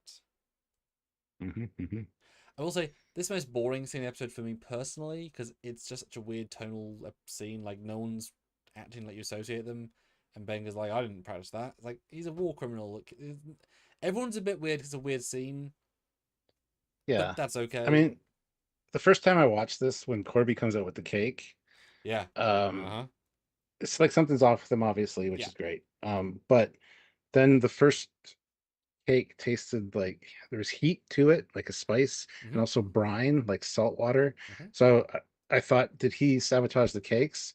Which then Trelane changes them, and then the flowers are dead. Again, he kind of had that a look like. And later in Spock's quarters, I didn't notice this till the second viewing. Spock actually, when he catches him trying to delete his vows, he says, "You've been trying to sabotage this wedding." So yeah, Trelane didn't make the hot, salty tasting cake. Yeah, man, I never once thought that, but that's really interesting. But if this is a god power Q, he would not know. He would not know that a lower life form baked the wrong cake if he made the cake, right? Like, that's, it doesn't really fly. Well, But that, oh man, so okay. interesting. The fact that Spock said it had heat and brine, so all you gotta do is sprinkle a little bit of hot, like cayenne pepper or something, and then also some salt to make it just taste a little bit off. See, I Um, thought that I think you're right about the flour thing. That might have been true, but I don't think that's for the cake because what I took from the cake, and I thought was kind of not obvious, but like I only read my version, so see what you think. It's that Trelane character, he's not all knowing because of course he isn't. He's just having fun trying to do something, whatever. So he says in the scene, it he's could be like, both. well, hold on, wait for the second part. He says, I'm trying this fusion food, human and Vulcan, and they're not very naturally compatible because they've got different tolerances. Yeah, So him being yeah. non-knowing, he just made something he thought could be interesting, not knowing what really food tastes like, whatever, and turns out it's fucking disgusting because it's just the worst parts of each. So Spock has it. It's like, I understand why you'll combine these two things, they don't work. And he's genuinely failed, which is why he's like, oh, that's Mhm. weird, because he's actually failed because he's not all knowing. He's not, and so he swaps to an easy thing, which goes more human food with a bit of Vulcan, because previously it was Vulcan food with a bit of human, and it's terrible. And then he makes it just chocolate with a bit of Well, a thing, and then it's great. That's what I took from it. the The thing food. is, Yeah. after he says you hate it, and he turns around, he looks at it like kind of puzzled. Then he looks over at Corby, and then he goes and changes the cake. And then also after he reveals the flowers, he also looks over at Corby, and Corby's just standing there like, eh. I think I do see what you mean. Not so much for the flowers for the cake. I thought more as he's checking to see if he's seeing reality being shifted because he's doing it in front of people, but of course it's shifting with him, and he's like, Mhm. "Bitch." Um, but Could I be. but I but I think if Trelane had actually thought it was poisoned, he would punish Corby then and there. He wouldn't just fly with it, right? Yeah, I still think he thinks Corby's under the spell though. I don't think But then he I don't think he knows because each time he addresses Corby, there's evidence that he still thinks, oh sure, yeah, 100%. But then yeah, why would he then allow alternate Corby to sabotage a wedding where he thinks he's the best friend of Chapel? He would punish him or make him change something. But so. that's good though. I think both are very fair and both are quite interesting. I do think he probably did the flowers because that to me feels a bit harsh. That if there's a huge deal, huge thing about these must be preserved, it's the one job of this goddamn company on Earth. One job, Mhm. and they killed him. That feels to me like Well, all they had to do was like change the dimension, change the power ratio by yeah. 1% and kill it. That I can see being very easy. Uh, Because Train's face is Sussy, like, what? Like, again, has no idea. He ain't all knowing. He ain't all powerful. He's just like, what? This effed up as well? yeah. Yeah. Sussy Guru, €5. Do you think Trelane left Corby unbrainwashed to mess with him, or was he snapped out of it on his own? I think he snapped out of it on his own. Yeah. Although you could make an argument that he left Corby unbrainwashed as well to teach him a lesson because he didn't like him just because he was digging around on his home world. I don't know, but I have a feeling that Corby broke it on his own or just didn't take with him because he was so in love with Chapel. That's the vibe I get. Again, that you can make an argument for either one, right? Yeah, I don't think he for a second thought, otherwise he would have actually countered Corby, not just made him do things. Because only someone playing along or in the moment would willingly accept put on the, to serve as this role or this role. Yeah. Versus like making the dog, etc. So yeah, I 100% think he got out of himself because he had feelings because he just couldn't help but seeing something. Don't know obviously what we saw or what moment it was before that triggered that because we don't see that in the episode, obviously. But I could believe that he's fallen for Chapel in a way she hasn't fallen for him. Like he's far more in love with her because men tend to often do that. So he got triggered earlier and it took the poem at the right moment to trigger Chapel because the love is less deep Yeah. but it's there in some But form that I could see. I also don't buy that because of the whole sun, the moon, and the stars thing meant so much to her. That's one of the reasons she fell in love with him. Not so much the poem. Poem made her kiss him. Like, yeah, that's sweet.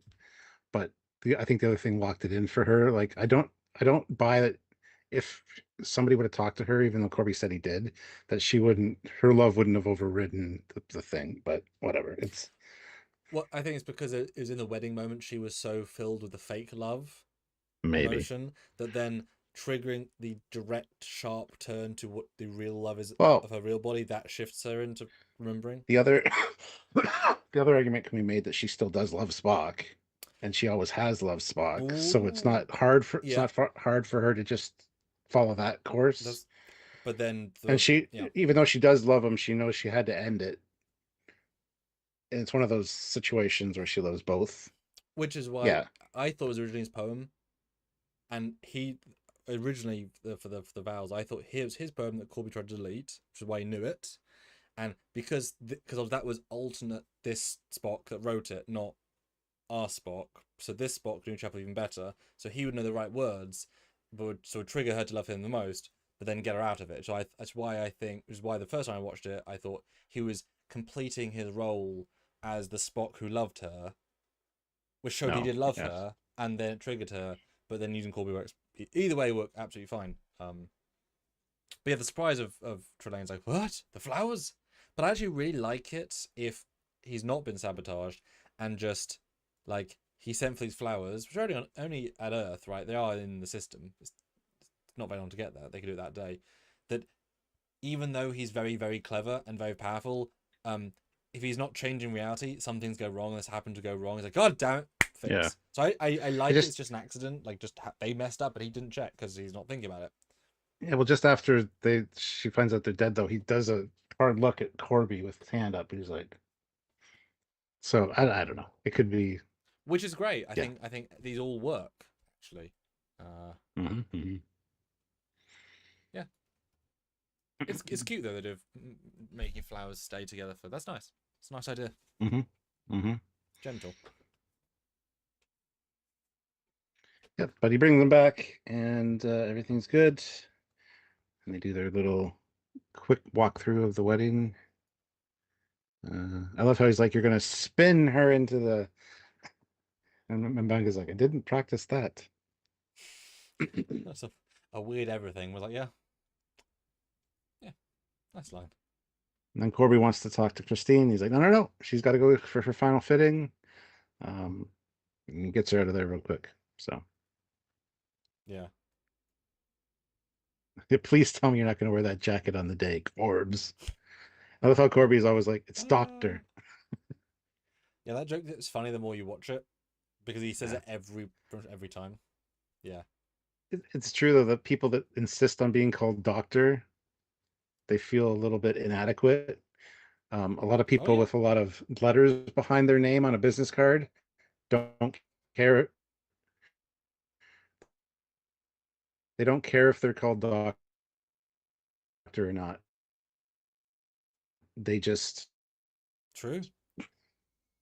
Yeah. Truth. whatever. Call me Mister. I don't care Yeah. because they know their self-worth. They know that they got all these doctorates. Some people are kind of fragile that way. But I can see it So being he knows he's Trelane, and all he has in this situation is the power to correct him. So it kind of works both ways.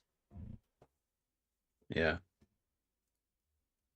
But yeah, then Corby tries to get into the crew quarters. He looks so out of place in just a modern shirt. Like seriously, and it's absolutely fine. It's just like so weird to see. He just walked on set in his Sunday attire from like his best friend's kid's baseball practice in Toronto, Yeah. and he walked on set and did nothing else. My only issue with this scene is that based on the corridor, I don't think Spock can see him because there's literally a pillar in the way and the doorway. Like if you look at this wide shot, there's no line of sight. Surely with Spock's quarters and where Spock is. And of course, the comedic Yeah. walks out and then steps back is not really Spock. Yeah. Like it's too, but like he can't see him from this angle. He's literally in a doorway in front of a pillar. You can smell them. Fine, that's fine. But like, you know what I mean? Like you can't see him, Spock, because that's just the set limitations. Hypno Amber wants us to talk about the jacket. $2 for Ree's jacket appreciation. Yeah, the Trelane jacket is elaborate and beautiful. Great. It's great. It's garish Yeah. and much. It's not identical to Trelane's jacket, but it's super inspired. I loved our breakdown we already filmed. Which you'll have to watch later because Yeah. there's more evidence. Besides the jacket, I mean. Anyway, Yep. um, yeah, the confrontation here is great. This isn't the way it's supposed to be. You, Chapel's not in love with you. We're together. Um, Reality's been shifted. Spock doesn't believe him, obviously. Uh, yeah. What they repeat the dialogue so many times about the changed reality, and it could easily have got repetitive.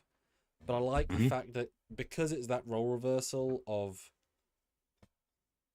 the universe has been changed, we have to tell people, and it keeps failing in that sort of like blunt way. It's like, don't worry, Spock, cold feet. Like it works because you imagine being that guy in that situation in the Trek world. Hmm. This happens to crews, and it must be so frustrating, right? So I kind of like the fact that we repeat it a few times. It is just right. Like here, I was genuinely impressed by the scene in that it's never not the main character that's out of time, out of perspective. It's always our Hmm. character. It was always Spock who gets out and sees it. But the fact it's essentially some random guy, right? And then I was like, oh, how far are we going to play this? Is he going to be the? Is he going to take over as the hero?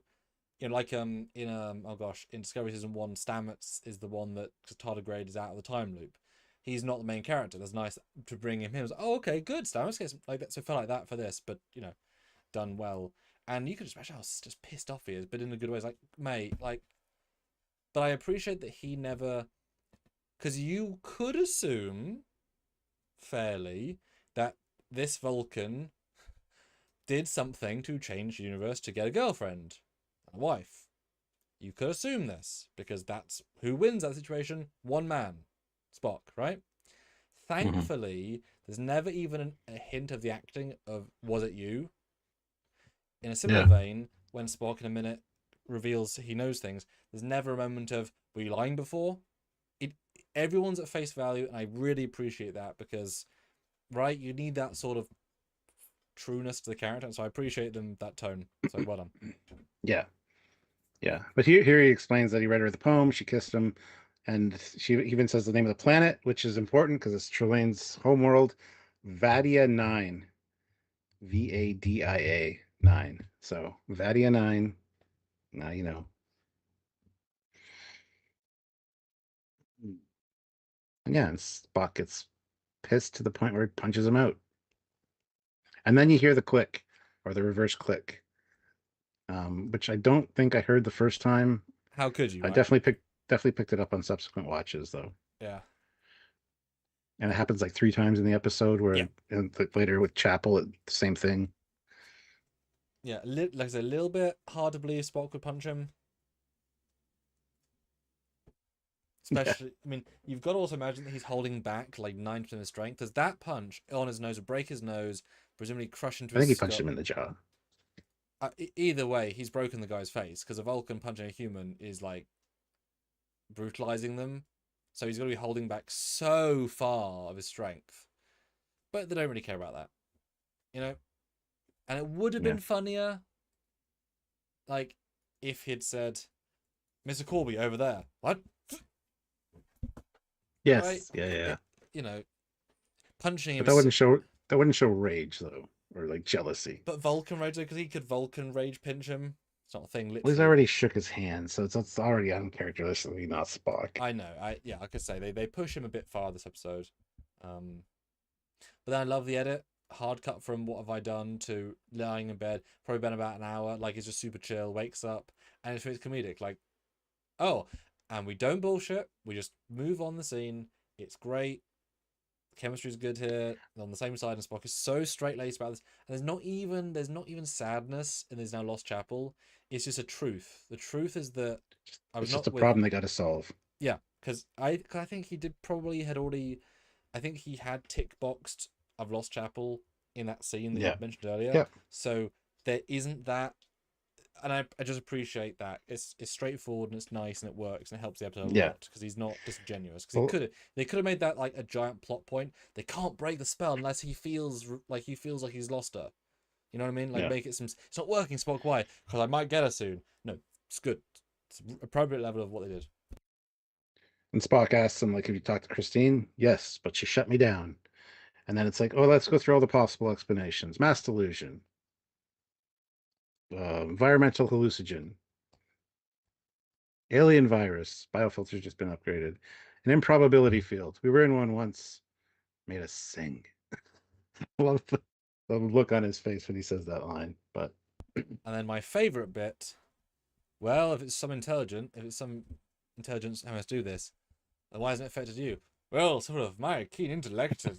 yeah, and it wonderfully played because he believes it. And Spock just shuts down relatively politely, though. yeah. It's Well, not... my rigorous intellect may have shielded my mind from the illusion. Doctor, if one of our intellects could bestow immunity, I am confident it would not be yours. But And they both raise an eyebrow, which is great. yes. Yeah, but it legitimately wasn't to the ex-boyfriend a jab. It was so well acted. It's exactly as it was. Didn't have to be extra bullshit. Didn't have to be in dickish. And then the eyebrow is a genius play because I buy both. Yeah. And it You tells can you see why that, Chapel was, yeah. that's why Chapel likes him. You see it now. Yeah. Love it. Love it, love it, love it. Yeah. Good. Probably my favourite moment of the episode. It's so small, Yeah. but it's a nice idea they had. Yeah. They're going to go to the science lab and scan the ship for anomalies, and then they get interrupted by an Andorian annoyance. Greetings and many felicitations on this happiest of wedding days. Which is important because, of course, he's out the spell. He's still seeing the Andorian. Yeah. Just saying.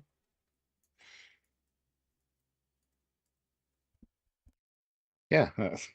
Everybody's getting facials. You should go. You look tired. Have you been sleeping? Yeah. And Spock's like, that one will be fine. And they take off. Some good comedic beats here for sure. Not really laugh out loud ones, but they're like, that's good. Yeah. 2 comments though. One, Spock Yep. doesn't choose that jacket. He wears his doesn't he? no, his uniform and Oh, a yeah. sash. That's a jacket. So that Yeah, see, yeah. it's actually kind of pointless in that respect because it's not what happens. But it's fine. It's a bit silly. 2, a Q would know they're both not under a spell anymore Yes. because the way he acts it is 100%. I've still got them. This is fine. They're a bit weird. It gives no sense that his game's over. None. But would a child Q know? 100%. Ah. Yes, 100%. Okay. But a Trelane I can get being fooled, not a problem, right? A Q doesn't work that way. So I love the fact that he's fooled. It helps the episode a lot. I'm just saying, like, Qs are literally god beings. Trelanes are not. It's an important distinction. And then they're talking about in the science lab as they're scanning. Perhaps it was a sudden burst of adrenaline and cortisol. I love how they're trying to suss out what did it. Anyway, we must tell the captain. He's like, good luck with that. Every time I try to do something, and then Sam Kirk comes in with the wine. This is great. Tries to make Sam mad at him. You're less intelligent than your brother. Nobody likes your mustache. It's great. And Sam be like, if I gave you a black eye on the day before your wedding, Chapel would kill me. I mean, yes, but you know very well, Sam. Gone. Yeah, that's true. If he's asking you to punch him, punch him. There's a probably reason for it. He's Spock. There's probably a reason. My only issue with this scene is that I don't believe for a second Sam Kirk scientist is going to bring wine to the science lab. I don't believe. I know it's going to be fanciful, but I don't believe this. It would be. This is so unprofessional. It's ridiculous. This is no. I'm sorry, no. You meet in. I mean, I know you said meet. I know you can meet him in the crew quarters. I get that, but like, you don't bring. You leave it outside. If you have to bring it with you, really, you'd leave it at the crew quarters. You'd walk and find him. You're never going to bring this into this room. You're super. It's a bloody science vessel. Sorry, don't do this. It's dumb. Apart from that, scene's great. I love Sam's acting here. The turn, that careful forehead creased or like relaxed a crease of like, ooh, something wrong. Yeah. Good acting.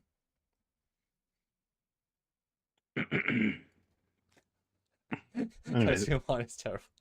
Remember, Spock doesn't lie, so he genuinely means people don't like his moustache.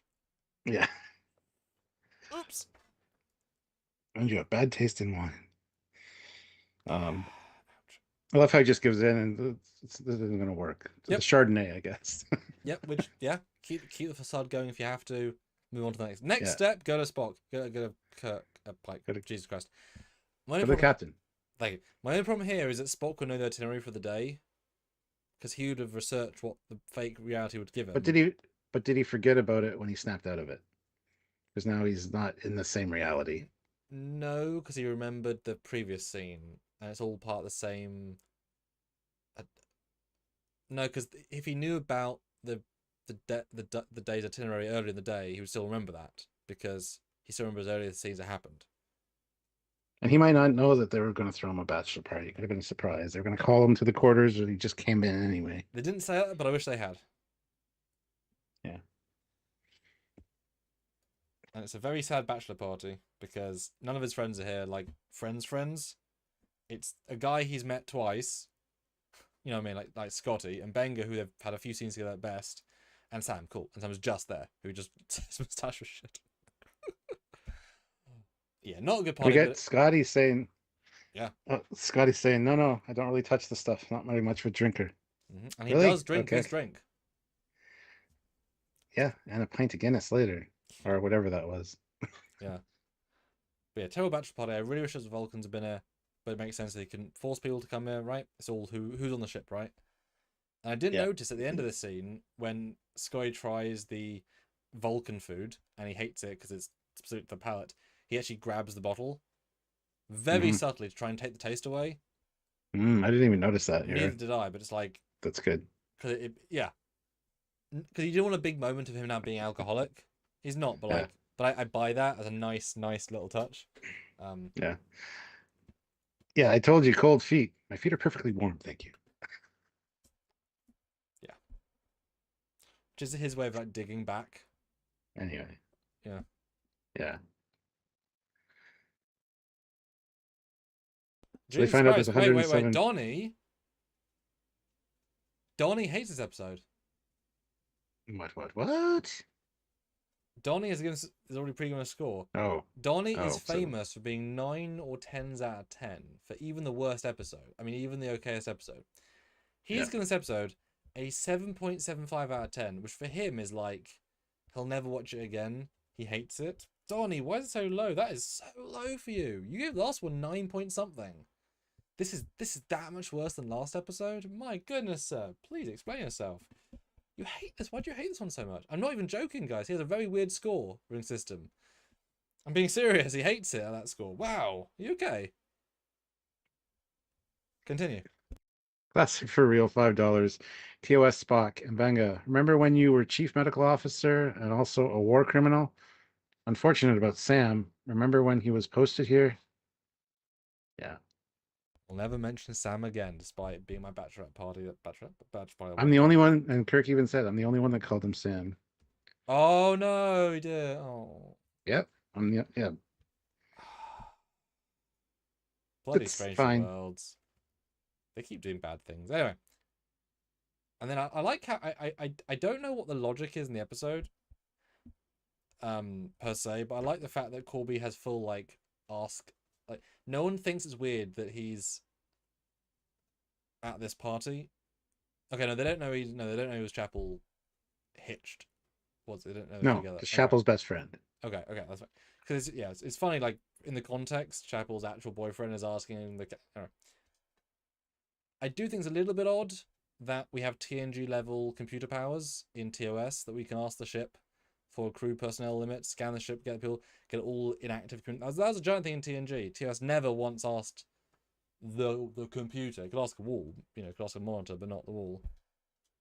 And then the question, Stuart, since when can Q beings be detected by sensors as personnel and their location?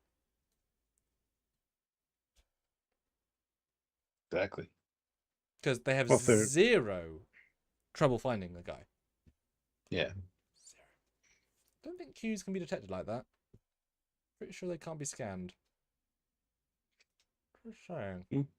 Well, unless they're taking on literally an Andorian, because they can be anything. But So then he'd be literally then he would have changed the computer to be in the manifest, right?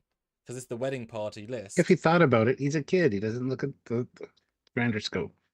He made them chocolates. He's thinking about stuff. He brought 4 outfits for his Superficial stuff. He's not Exactly, thinking that's of an important thing. Being in the everything. wedding party, he's the wedding, but he should be the wedding. You know, a giant sign saying, like, you know what I mean? Like that's silly. But Trelane makes sense. He's just some alien with powers. That works. Q doesn't work. More evidence. But it is efficient for the story, and I appreciate that. We move to the next scene. I appreciate that. This is where he causes a red alert and threatens everybody. You can't make us feel feelings. You can't make us do things we don't want. Oh, you're going to. Otherwise, I can cause lots of problems. So what was the red alert? Nobody. Anyway, it's fine. It's all good. Very Trelane-like, not Q-like. Just saying. Except when he snaps and gets him in. And this is very Q-like when he's in bed with him, a la Picard, Janeway, and Picard. Very much. And that's clearly what they're going for here. And now he can have full fun. Because now he's revealed. And he makes a Vulcan terrarium. Oh. Remember, no flashes when he's slapping. No Q flash. Nope, just a Trelane pop in and out of existence. No Q flash pop. We're here at the wedding, and everybody looks fantastic. Uhura looks great. Well, isn't it interesting, actually? Like, a Q could change someone's personality again. Right? He could reset the memories. He's choosing to not reset Spock and Corby because he's choosing not to. It's better that he doesn't realize that they're both out of it.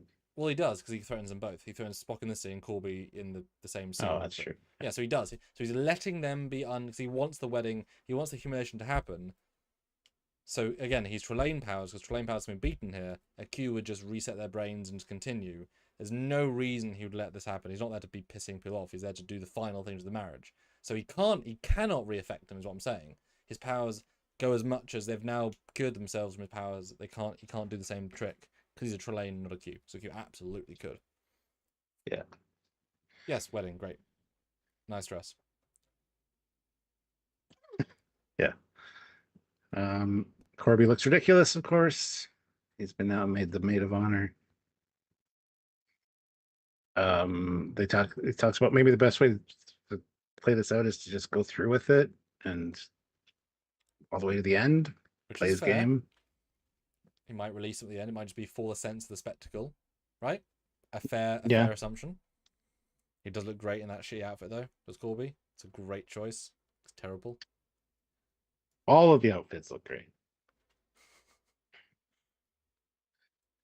except for Chapel's, which is a shame because she's the bride. Just overly extravagant, and she looks better with her hair down. Whatever, it's fine. I think she looks nice.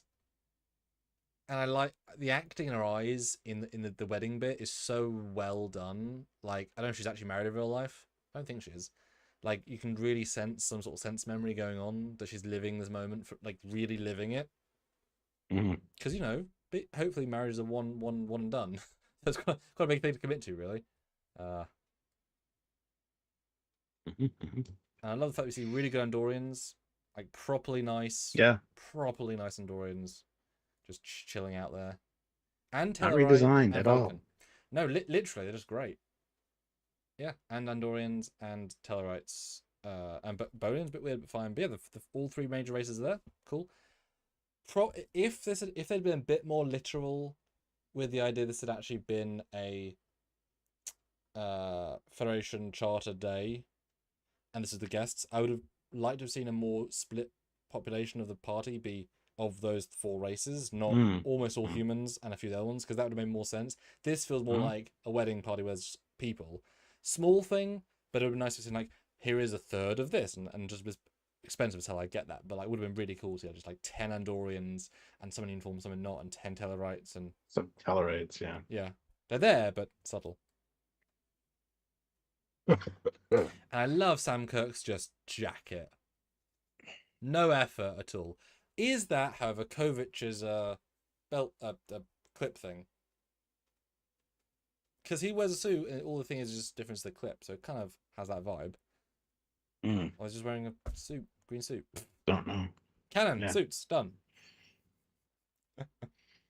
Corby objects, gets turned into a dog, I'm which I love nobody bats an eye at, really. because he resets their brains. Yeah. Generally funny moment. And he's, are they not meant to like? Why is the wedding planner also the priest? Small thing, but I'm like wondering, is he now someone else? No, but like, it would have been funny if he like held the mirror and he's now a Tellarite, Tellarite priest. Yeah. Small thing, but yeah, funny with Corby for sure. Yeah, you would think for Spock's wedding, he wouldn't have Pike as best man. He'd have him officiate it, like to marry them. Mm-hmm. Yeah, or even number Small one thing. officiate. I could see. Yeah. Right. Or any Vulcan.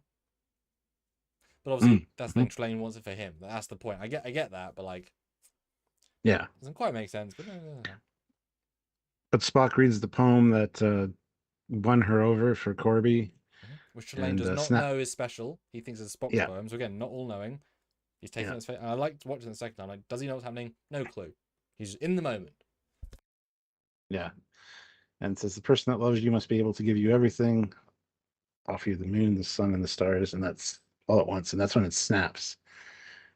Um, and they have a little back and forth with you. I didn't know it was your mother's birthday. I didn't tell you. It's nobody's fault. I didn't understand that line. That's just reminding her that that's the reason that Corby took her up to show her the sun and the moon and the stars all together, because she was feeling sad on her mother's birthday. But she's saying it to Spock, but it's not Spock's story experience.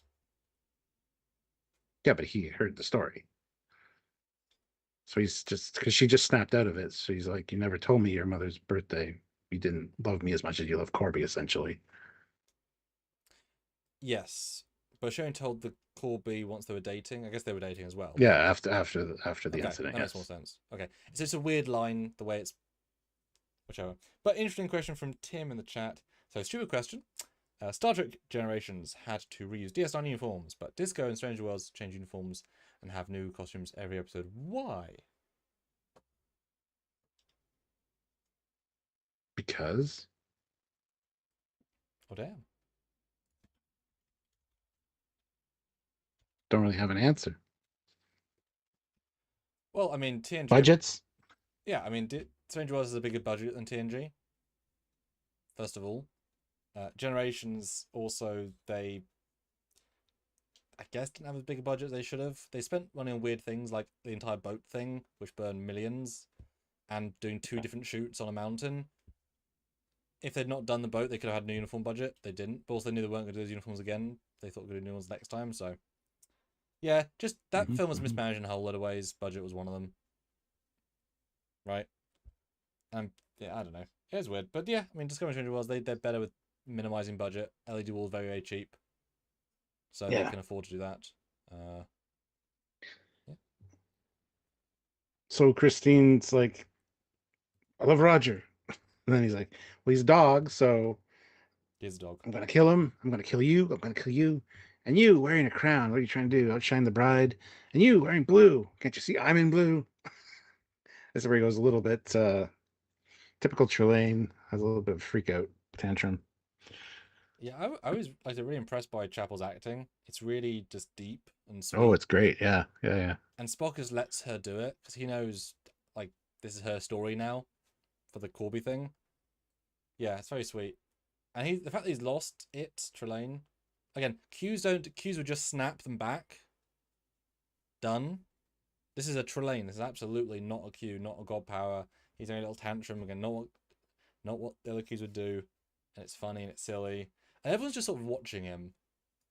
Right? I wonder if their brain programming is like trying to process his bullshit. Like, which is funny then because he can just sort of react. But he lets the one with no mouth live because that means no talkback. I like you. You can live. Yeah. That's good. But also, I don't think he's going to kill anybody. I like the fact that even though he's saying it, it doesn't come across as actually murder. Like, he's very... Yeah. I like that energy because that could really darken the scene. Then all of a sudden, a blue cloud comes in, looking somewhat similar, but not quite to the Train's parents' characters in TOS. And hi, Dad. Oops. Which, of course, cameo by John Delancey. Yes, It's and great. It's not a not credited in the credits as Q. Yeah. Uncredited as per name, so we can Yeah. take what you want from that because he's not in the credits as Q.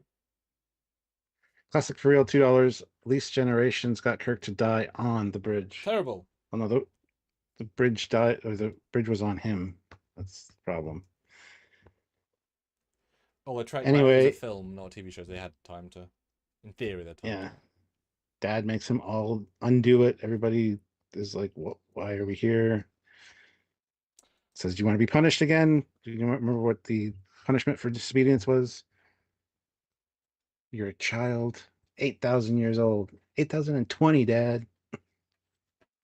Yeah, I wish they had made a. In Squire Goslow said how old Trelane was. They said he was old, but he didn't. They didn't say how old, because that could have clarified that this isn't Trelane, but an older version. Mm-hmm. I But also wouldn't, again, this is a Q versus Trelane. I don't think Q's like use time to measure their day, like their years of life. Like I would feel it weird if John Delancey's Q and Voyager said, "Oh, I'm 4 billion years old." Like they're non-linear. They don't have years old, right? yeah, So yeah, that wouldn't flow. So him saying for Trelane, that's absolutely fine. But like that, a Q isn't 4,000 years old. A Q is just is, and that's part of the confusing thing, right? So again, more mhm. evidence. But no, it's good. It's Tantrum, and it's not quite the Trelane Tantrum. He's definitely older, more mature. Had they actually meant him as being Junior Q from Voyager, A, they would have mentioned anything like that because they don't at any point. B, they would have got Yeah. Susie Plaxton as Lady Q back as well because the episode in TOS had both parents. If you had her back, then it'd be basically impossible to say it's not just a reference; it's a literal because that's obviously that's Q that's the Q parents. But then the timeline's Yeah. wonky because she disowns him, blah blah blah. But remember, Qs aren't gas clouds; they don't travel at speed of movement. They flash and stuff. Yeah. He says, "Tally ho, you've all been fun." Oh, no, Turns into you missed the reason why. Because Spock asks why this whole thing. That's my well, favorite because part he was of the digging episode. around on my home world, Mm-hmm. and look at him, he's all handsome and charming. Spock's like, "Yes, yeah, I don't think he's that handsome. That's a preference thing. You know, not my type. But I love the fact that just, yep, get it done. Episode reason. He's annoyed by him. He's too nice. It's a pretty funny reason why, and it's very, very like, yep, mm-hmm, yep, I buy it. mm-hmm. Although shouldn't now we complained Pike, not Pike, Todd Stasherich didn't react to Vaddik. Yeah." Do we care that Pike has zero agency in protecting his crew and his ship? Oh, it's not his ship, but like, do we care he has no presence in the scene that in theory he should have tried to What's he like? gonna do? He just woke up to the situation. It's like, what the fuck am I dealing with here? And the dad's got it all under control. Like, yeah, I love the way that Pike handled this. Actually, Hmm. well, that was weird. Bars open. Yeah, I guess he Um, just wasn't in captain mode at all, so he couldn't like jump into captain mode, which I'm actually fine with. He's not as good a captain maybe as Kirk or Picard. They'll just jump into action. Fine with that. So he's like, oh, and now he's in like peacemaker mode, right? yeah, Which is pretty funny. I love his little speech though. A lot of our interactions with alien worlds before were awkward, kind of like this is. Yep. So yeah, happy Federation Day. Now let's drink. Maybe synth her, Yeah, maybe synth the whole, maybe not. Crazy. yeah, and we've founding year 2161 is mentioned, and Yeah. yeah, And that's the end of the main plot. That it's quite a gentle out, really, with a John Delancey. I don't think he's playing Q. Both times I listened, he didn't sound like Q, especially if it's actually Junior Q, it'd actually have to be post Voyager. So his cadence is very specific, and he wasn't.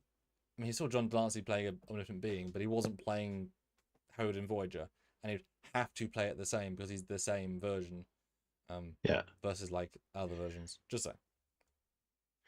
yes. And then we get the bartender, who's probably not the same species as Lieutenant Eric's. Lieutenant Eric's had 3 arms, so does this lady, but hers comes out of her back. Lieutenant Eric's came out of his chest. Whatever, it's fine. Endosian. I could make you one of these, but it would burn through your esophagus and everything underneath, and probably the floor. So you're making it in a shaker and putting it in a glass. It's a small thing, whatever. Who's Well, drinking it, by the way? any of the other alien races there? Maybe the guy with no mouths. Where's he put the liquid? Don't ask. I thought it was a charming thing, because that's the thing. Yeah, if you're bartending alien races, they ain't gonna be able to drink the same stuff. Yeah. Nope. So I thought that was quite charming. And then the alien race from the previous episode, the solar sailor guy race, cool. Nice to Yeah. get him back. Minimal And scene. then the Guinness that gets everybody up in arms. I don't why I put up in arms about this. Because there's supposed to be more of a head on a Guinness when you pour it. Whatever, it's fine. So it's an alien Guinness. The Irish are very particular. It's a space Guinness from 2261 on a space station. They've been complaining it wasn't the right glass. It's like, come on. No, it's a. They're not got the same glasses in 2161. Why would they? 2061. They're not going to have Guinness glasses. Yeah, it's just one of the many things you order. It's presumably also made on the hollow, like a replicated version or whatever. I don't think they've probably not literally got Guinness barrels from Earth, from the distillery. Probably, like I suppose it'll synth the whole. Wouldn't it be? Maybe. I guess not. I don't know. 2S of both. You could probably order both, yeah. Yeah, well, yeah, order both. You get Corby and her. He's now wearing an undershirt. So bloody casual this episode. Jesus Christ. Just walks off the bloody street, this man. Ridiculous. And they're like, let's never talk about this again. You know, some creepy alien that making me play Barbie with my emotions or whatever. Yeah. Yeah. The only thing else about this moment, I actually forgot existed and I just watched it, is that their chemistry wasn't really strong here.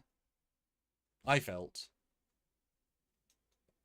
like that wasn't. They're better scenes. They end up breaking up before TOS, and Christine. So I mean, yeah, it could be. They're better scenes. And then still bartender, somewhat funny, although I'm sure the space station guys are quite pissed that you grabbed one of the best people. But hey, I'm sure we'll be seeing her again this season. Sure, good makeup. I promise that. And then her brother gets. Got brothers in it. He gets just talked to the Starfleet Public Relations, and they want to commission a full-length documentary about Starfleet for him to make. So he might be around more in the season doing that. Yeah, I said feature length, as if the hour-and-a-half movie format is still prevalent, and that I love that. It's a nice.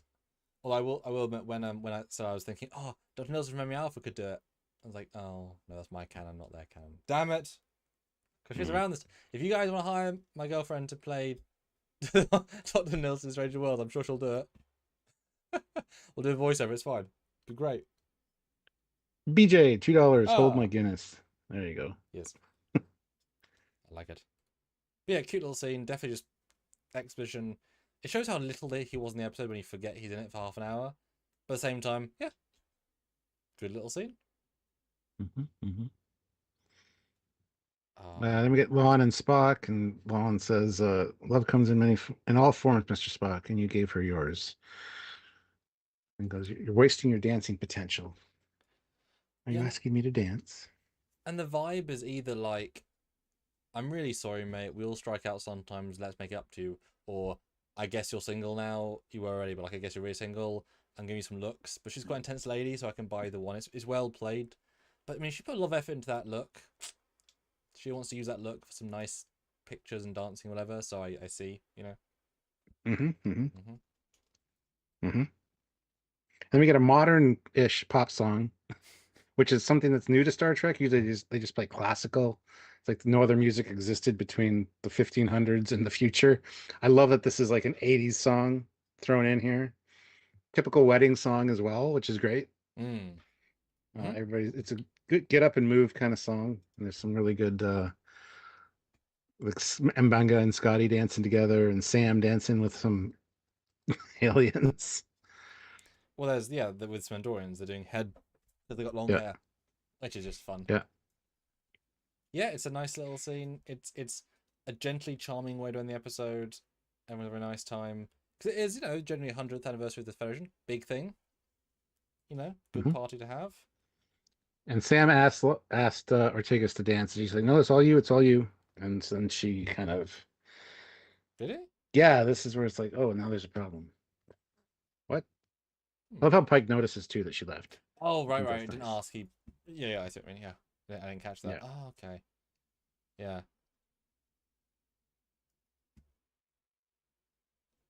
Modern, that is classical music in their time. Yes, but every time we've seen music in Star Trek before, it's been fucking like Mozart, Beethoven. Mm-hmm. It's like no music existed between the 1500s and the future that they Yep. use because copyright or whatever, pay for the rights of it. Yeah. This is great to see. This is Mm-hmm. great to see because they would listen to other music. Mm-hmm. Yep. Britney Spears with Michael Jackson would be things. Yeah. Yeah. But yeah, interesting end. Ortega's walking away, but she's also not this sort of party person anyway. I can see anyway, so it fits. Just she likes more intimate Yeah. parties with more Well, chill. As she says, shorts on the well, beach. earlier, That's her vibe. yeah, earlier she said all weddings should be shorts on the beach. Yeah. Yeah, so it's a combination of doesn't want to be that compressed, and she's got no partner date, whatever. I'm saying they said this, but like she want to hang out with her brother, and he's busy, so she Yeah. was third. Well, there's actually a lot of little factors which works well until you get to the actual end, where it's like, oh, Yeah, she's taking out some frustrations on a punching bag and she stares out the window and we see a Gorn. no, it's a xenomorph. Sure. Yeah. I mean, I love the fact that he's a puppet more, because that's all I thought was like, yeah, we use the puppet, and it's a bold end to the episode. It's like, yep, we are continuitying, we are giving Ortegas, and it definitely makes her story in the episode feel more. I don't know why leaving on this note focuses on all of her sub scenes more as to why she's doing them. So I like that. I think they're gonna give her like a long arc versus an actual episode for her. I mean, they'll give her like to finish the arc, but like it'll be a bit throughout. Yeah. I think, which I'm actually fine with. We said to her like, hope we get an episode. If she gets like 7, essentially, I'm fine with that. Yeah. Sussy Guru, €5. Well, Harry Kim played jazz, which those math aliens hated. Yes, but that's still jazz. It's not modern, well, modern-ish pop song for us.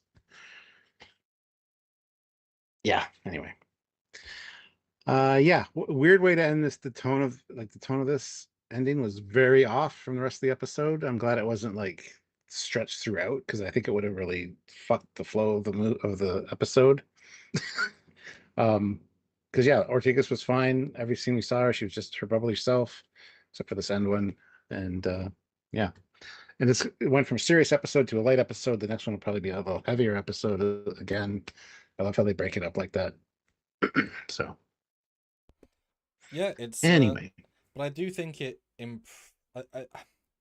think it gives you a that's it. strong close. I do think it is a it makes you think, right? As we end, it doesn't, it's not quite whiplash, but it does make you think. And I actually appreciate the way they handled that. And that is episode And 2. Melanie says, yeah, and Melanie said, I forgot what song they played, a cover tune. It was Wake Me Up Before You Go Go by George Michael. Yes. It wasn't a cover tune, though. It was the legit song. So. And Squash Lambert says, weird to do PTSD again after just hit with her arm. Did she have one as literal? Yeah, she's been PTSDing about the Gorn for all last season. Yeah, but that's like her entire like adolescence. She's been feeling shit about that. Not quite the same as now. It's like fresh emotions, proper harsh. Like I know what you mean, but it's not quite the same. That's just her psyche versus like, oh, yeah. Well, now it's time of the episode where we give our final reviews and Yes. numbers. We want you to do the same. Super chat in with your scores. I will read all the super chat scores. We'd like to get a few more super chats at the end here. So if you can super chat in a score, that'd be amazing. Super amazing. And we will read those. And then, yeah, if you want to put in the regular chat as well, we'll read those also. But if you could throw in a couple extra bucks to support the channel, we'd appreciate that. 70 of you here, 58 likes. Hit the like button. Do all the things while we're doing our wrap up here. So. Are you ready for the big question then, Stuart? I've never heard it before. Yes. What is it? Is A hot dog or sandwich? No, a hot dog is not a sandwich. Okay. Right, you ready for the second biggest question of your life? Excellent. So, Stuart, what do you think of season 3, episode 2? Oh, I will. I will marry you. And how do you What? feel after now having watched it and discussed it with me for 2 hours? How do you feel about it? Still love it. Actually, might love it more. I don't know. It's just a fantastic episode. Everything is firing on all cylinders. Pacing's amazing. A lot of little comical moments. I like Corby. I like the actor. Um, the only thing that got me was the ending, but it's supposed to. So I mean, that's good. Uh, Pike was great in all of his scenes. His scene with Patel was fantastic. His bachelorette or his bachelor party scene was good. And his little awkward speech at the end I thought was fantastic. Uh, Number one didn't get anything to do. A lot of the characters didn't get anything to do. We kind of learned something about Scotty. He doesn't really drink. He doesn't really touch the stuff. Pelia wasn't in it, which is fine. It's not as much of an ensemble piece as the last episode, but it doesn't matter because it's finishing up the Chapel and Spock thing, which is good. It worked really well. We got to see the wedding without seeing the wedding, so it's kind of a, bringing back Shalane was interesting. You could definitely tell who he was trying to be. Uh, it's going to open up so much discourse within the Star Trek community. He's a Q, he's not a Q. That kind of discussion will continue on forever, even though the showrunner said he is a Q, but doesn't mean anything because it wasn't in the credits. Yes, it's on IMDb, but whatever. It's what it is. And they could have clarified that he was in fact a Q or not, but they left it ambiguous on purpose. All it would have taken was a line at the end saying, "I don't want to go back to the continuum, Dad," or something. That would have clinched it. But different effects for the Q powers. We have a video coming out. Check it out. But overall, no, it's a feel good episode. And you got to see lots of ships as well in the background and stuff, which is fantastic for people like us. Yeah, the guest actor was fantastic. Really nailed the Trelane vibes. And yeah, I think it was a really fun episode in total. So really enjoy it. So score wise for enjoyment, for me, this is a good one. Probably give it for enjoyment, honestly, it's going to be a 9.4. I really like this one. It's really fun to watch. I don't know what I've scored other stuff from past seasons because it's been so long ago, but this is one I would happily rewatch anytime. It's a fun episode. For All of Strange New Worlds, it's still up there. Not quite that high though, I don't think. I might give it a 9.1 for All of Strange New Worlds because, like I said, everything's just firing on all cylinders, and it shows. So yeah. What about you? What did you think after talking about it for this live? I wonder if there are many episodes that jump 3 point something points between episodes 1 and 2. Because that's a lot of point jumping in quality and enjoyment. Yep, 6 to a 9. Damn. Oh, yep. Yes, so, and guys, do put scores in. We'd love to get those. Do you want me to read the few that came in before you do yours? Yeah. Just want to know what you guys think. Well, Sussy Guru 2000 throws in €5. Thanks. 8 out of 10. Okay. To be more, it would have to be something profound like Duet. That's more. That's a serious episode, though. Like, it's fine. The Scottish Nightmare member for 62 months at the Rick of Ensign says Bones says Beastie Boys is classic music and beyond. Yes, well, it is for them for sure. The song absolutely would be for them. For us, it's still it's oldies now because it's the 80s. But it's great. It's great to see. An Ozzy member for 65 months at the rank of Admiral. I give it a 9 out of 10, and his mom gives it a 9.3 out of 10. But the reverse, Christopher says gives it a 4. To me, it's the worst episode of the show and one of the worst of modern Trek. Can you please, stuff super chat, explain why? Because I cannot for the life of me see why. I think last week was much worse than this episode by a Which huge still a margin. good episode. Sure. And there's so many. I mean, Discovery Season 1, fundamentally is not even the same ballpark of quality. Season 2, plot holes out the wazoo. This is, you know what I mean? I don't. Please explain, because yeah, there's easily 50 or 60 worse episodes of Modern Trek than this, and that's being super All of generous. Picard season 2.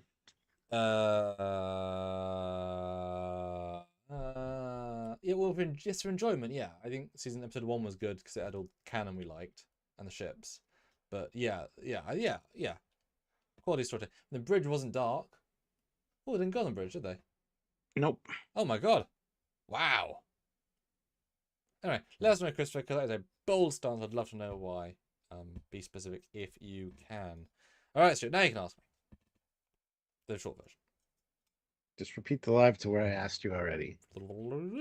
Okay, thank you, Stuart. What did you think about this episode now that we've talked about it Yes. in depth and Yep. kind of bounced ideas off each other and stuff and had a great community helping us out? What do you think now? Does it still hold up? Because when we first reviewed it, you said it was probably in your top 5 or top 3 of Strange New Worlds. So I'm interested if that's stuck. Probably not top 3, just because I have to go back and watch those top 5 to work out what the 3 is, which is so opposite to the other chap's perspective. Yeah, for me, this is such a enjoyable episode where, of course, Modern Trek is going to not follow the strict canon of the characters. It's not going to follow the strict of the art design. None of that stuff is going to be correct. We know that, right? And if every people get pissed at people for always saying it's not canon, blah blah blah. If we always took that into account, if that was actually into account, it would like be at maximum 6 because the sets are wrong, right? You'd instantly lose points just for that, and no episode would be, you know what I mean? Like, so for this show, it's this own thing. So for what it's doing, and we acknowledge it's going to do some things that are just weird and broken, but Spock shaking hands, while not right, is better than the Gorn stuff from last time, right? There are levels of whatever. So yeah, whatever. Yeah. So what they do get right is what's important in terms of like you can tell they're trying. Trelane is a wonderful version of Trelane. He's interesting, he's different, he's fun, great costume, great acting. All the acting's great. The pacing's really solid. And having almost 2 episodes, by having a first third that's one thing, then it shifts. Didn't see it coming. Loved I didn't see it coming.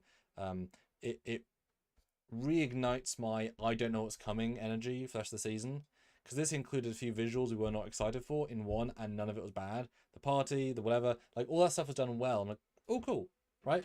Super. That I have more faith now. They handled Trelane so well in general that the holodeck bullshit is gonna make more sense. Like stuff that they kept having possible plot holes, potholes, and they keep doing well. This is another one. Yep, Trelane's good. Did they give any real answers? No. But you know what? Not saying John Delancey as Q at the end is good, and not saying Rise is. They know what they're doing, and it actually adds the debate, and we love to debate, clearly. So it was good. It's I just like the fact that it's as I said to you often, it's a canon alien with canon characters and a new approach of the universe shifting different perspectives. I've not seen it that way done before, so it was fun. Probably the body swap and other like Spock and his girl, those are probably better, but that's because they're simpler. This is a bit more complicated, but not a lot. But it keeps it grounded. But it's definitely in that vein of that silly, that fun, and for me, that's when it works so well, because you are getting, in theory, real Spock moments in the real Enterprise. Like, this is stuff I don't care about, a fictional Gorn war that never happened. Like, nah, this is like cool and fun and simple and the fact that we had genuinely positive debates about does Arn fancy him? Long debate. Did the memories come back for reasons? Long debate. And we were both right, and you could argue both. It was really interesting. We haven't done that for a while because these episodes have been quite like a certain way. So I commend them for that level of, we can take genuine different perspectives and it actually works either way. Cool. I appreciate that. Score-wise, I mean, it can't be anything but in the 9s, right? Even the pissy stuff at Spock, it's like, Strange World Spock, right? Enjoyment, yeah, it's yeah,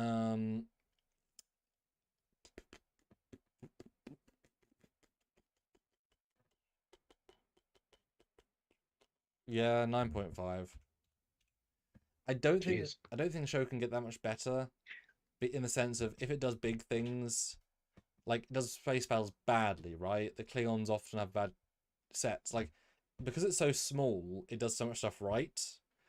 Bigger episode, it'll end up doing worse stuff, that'll take it down. This did so much less that what did it was so good, etc. All Strange Worlds. I mean, I'm probably gonna match that and say 9.4 because I think it is absolutely that top for me, top level Stranger Worlds, and I would be fine if it's the best episode of the season for enjoyment, but I hope there's one better in terms of quality of Stranger Worlds episode. But I'm happy this is the best of the season. I think it's just an overall success. And boy, the contrast of watching this compared to the first episode back to back was yeah. Well, there you go. All right, guys. What was your All the Strange Worlds score again? Sorry. 9.4. Okay. So it's 0.1 higher for you an episode and 0.3 higher for All Stranger Worlds. I'm getting 0.6 of leeway to myself. Yeah. So I'm sure it's 9.6 somewhere. Yes. Right, so non-super chat scores, would do put in anything else you want to say, guys, would be absolutely tremendous. Let's see what the scores are. If you haven't put in for non-super chat, please do. And vote in the poll before you end out. 68 votes, 66 people would update 20 votes. Go! Alright. Scores are as such. Of course, he said Ozzy was 9 for himself, 9.3 for his mum. Hypno, episode 8 out of 10. Didn't like the magical solution. Costumes, 100 out of 10. Well, there you go. Chuck gives it 1700 out of 1701. Pretty high. Joseph gives it 8.2 out of 10. Christopher, of course, is the 4 out of 10. Beachy Turin is 10 out of 10. It was fun and creative. Stanley, 7 out of 10. Michael, 9 out of 10. Deborah, 9 out of 10. Melanie, 9 out of 10. Captain Corky, 7.5 out of 10. Scottish Nightmare, 5 out of 10. And that is the... That's kind of a broad spectrum, I'm going to be honest. Yeah. Doesn't really match the poll from earlier either. No. Well, no, it kind of does. Can't remember the exact numbers, but like I get it. If you love Spock as your favorite character, this is not Spock. Like if you're Nemo, I get that, right? And if you love Trelane as he is Trelane, not Q, I get that as well. So if, you know what I mean. But yeah. Anyway, poll, read out it. Yes. Based on the episode canon, as shown, is this character Trelane from TOS only wins with 44%. Okay. Followed closely by 38% Trelane, Q Jr. from Voyager. And then 18% for Q, who the crew met as Trelane. Interesting.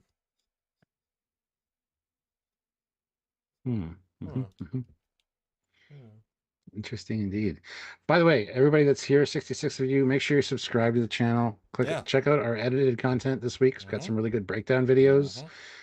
And of course, join me on Thursday for the first reaction to episode 3. And join us on Friday for the full complete review and breakdown like you just watched. Stay with us. Make sure you're subscribed. You got 3 breakdown reviews in 9 days. Crazy. Yes. All right. Yeah, and we'll be obviously ship videos. We know about the VFX debacle with the tile sequence. We know about that, guys. It's all good. We'll cover that, which is great. More renders. We'll cover those ships over the coming days, weeks, months, etc. You know, but, lots of ship stuff coming. Yeah, which is awesome stuff. Yeah. Christopher says, well, Strange New Worlds just hasn't been all that great to me. I mean, the stories aren't that enjoyable to me as they don't feel like Trek to me, just generic sci-fi. They feel very TOS. They feel very TOS. So are you a fan of TOS stories? And I actually don't see your argument at all. A lot of these remind me of TNG episodes as well, so... But I hopefully agree season 2 of Picard is absolutely awful. Pacing, structure, episode, payoff, and season 1 is just bad. And season 1 is just bad. Season 2 is plot hole filled. Yeah. Yeah. Like, you certainly can't think season 1 Discovery feels like Trek. Well, it really doesn't. It's kind of antithetical to Trek a little bit. Oh. All right. But glad you enjoy, of course. All we can do is present our thoughts. Well, thank you guys for watching. Like I said, come back all this week. I'll say next week. Later this week for the next episode, as well as all the breakdown videos from this week. Daily videos for you guys to enjoy. This is a busy week because we have 2 episodes and lots to talk about. Hopefully next week a bit less busy, but also if we get lots of stuff. That's what we're here for, right? We will complain and yet we won't. It's a odd thing. Yep. Exactly. Let's hope episode 3 is good. All right. So we'll see you then. Yeah. So until next time, he's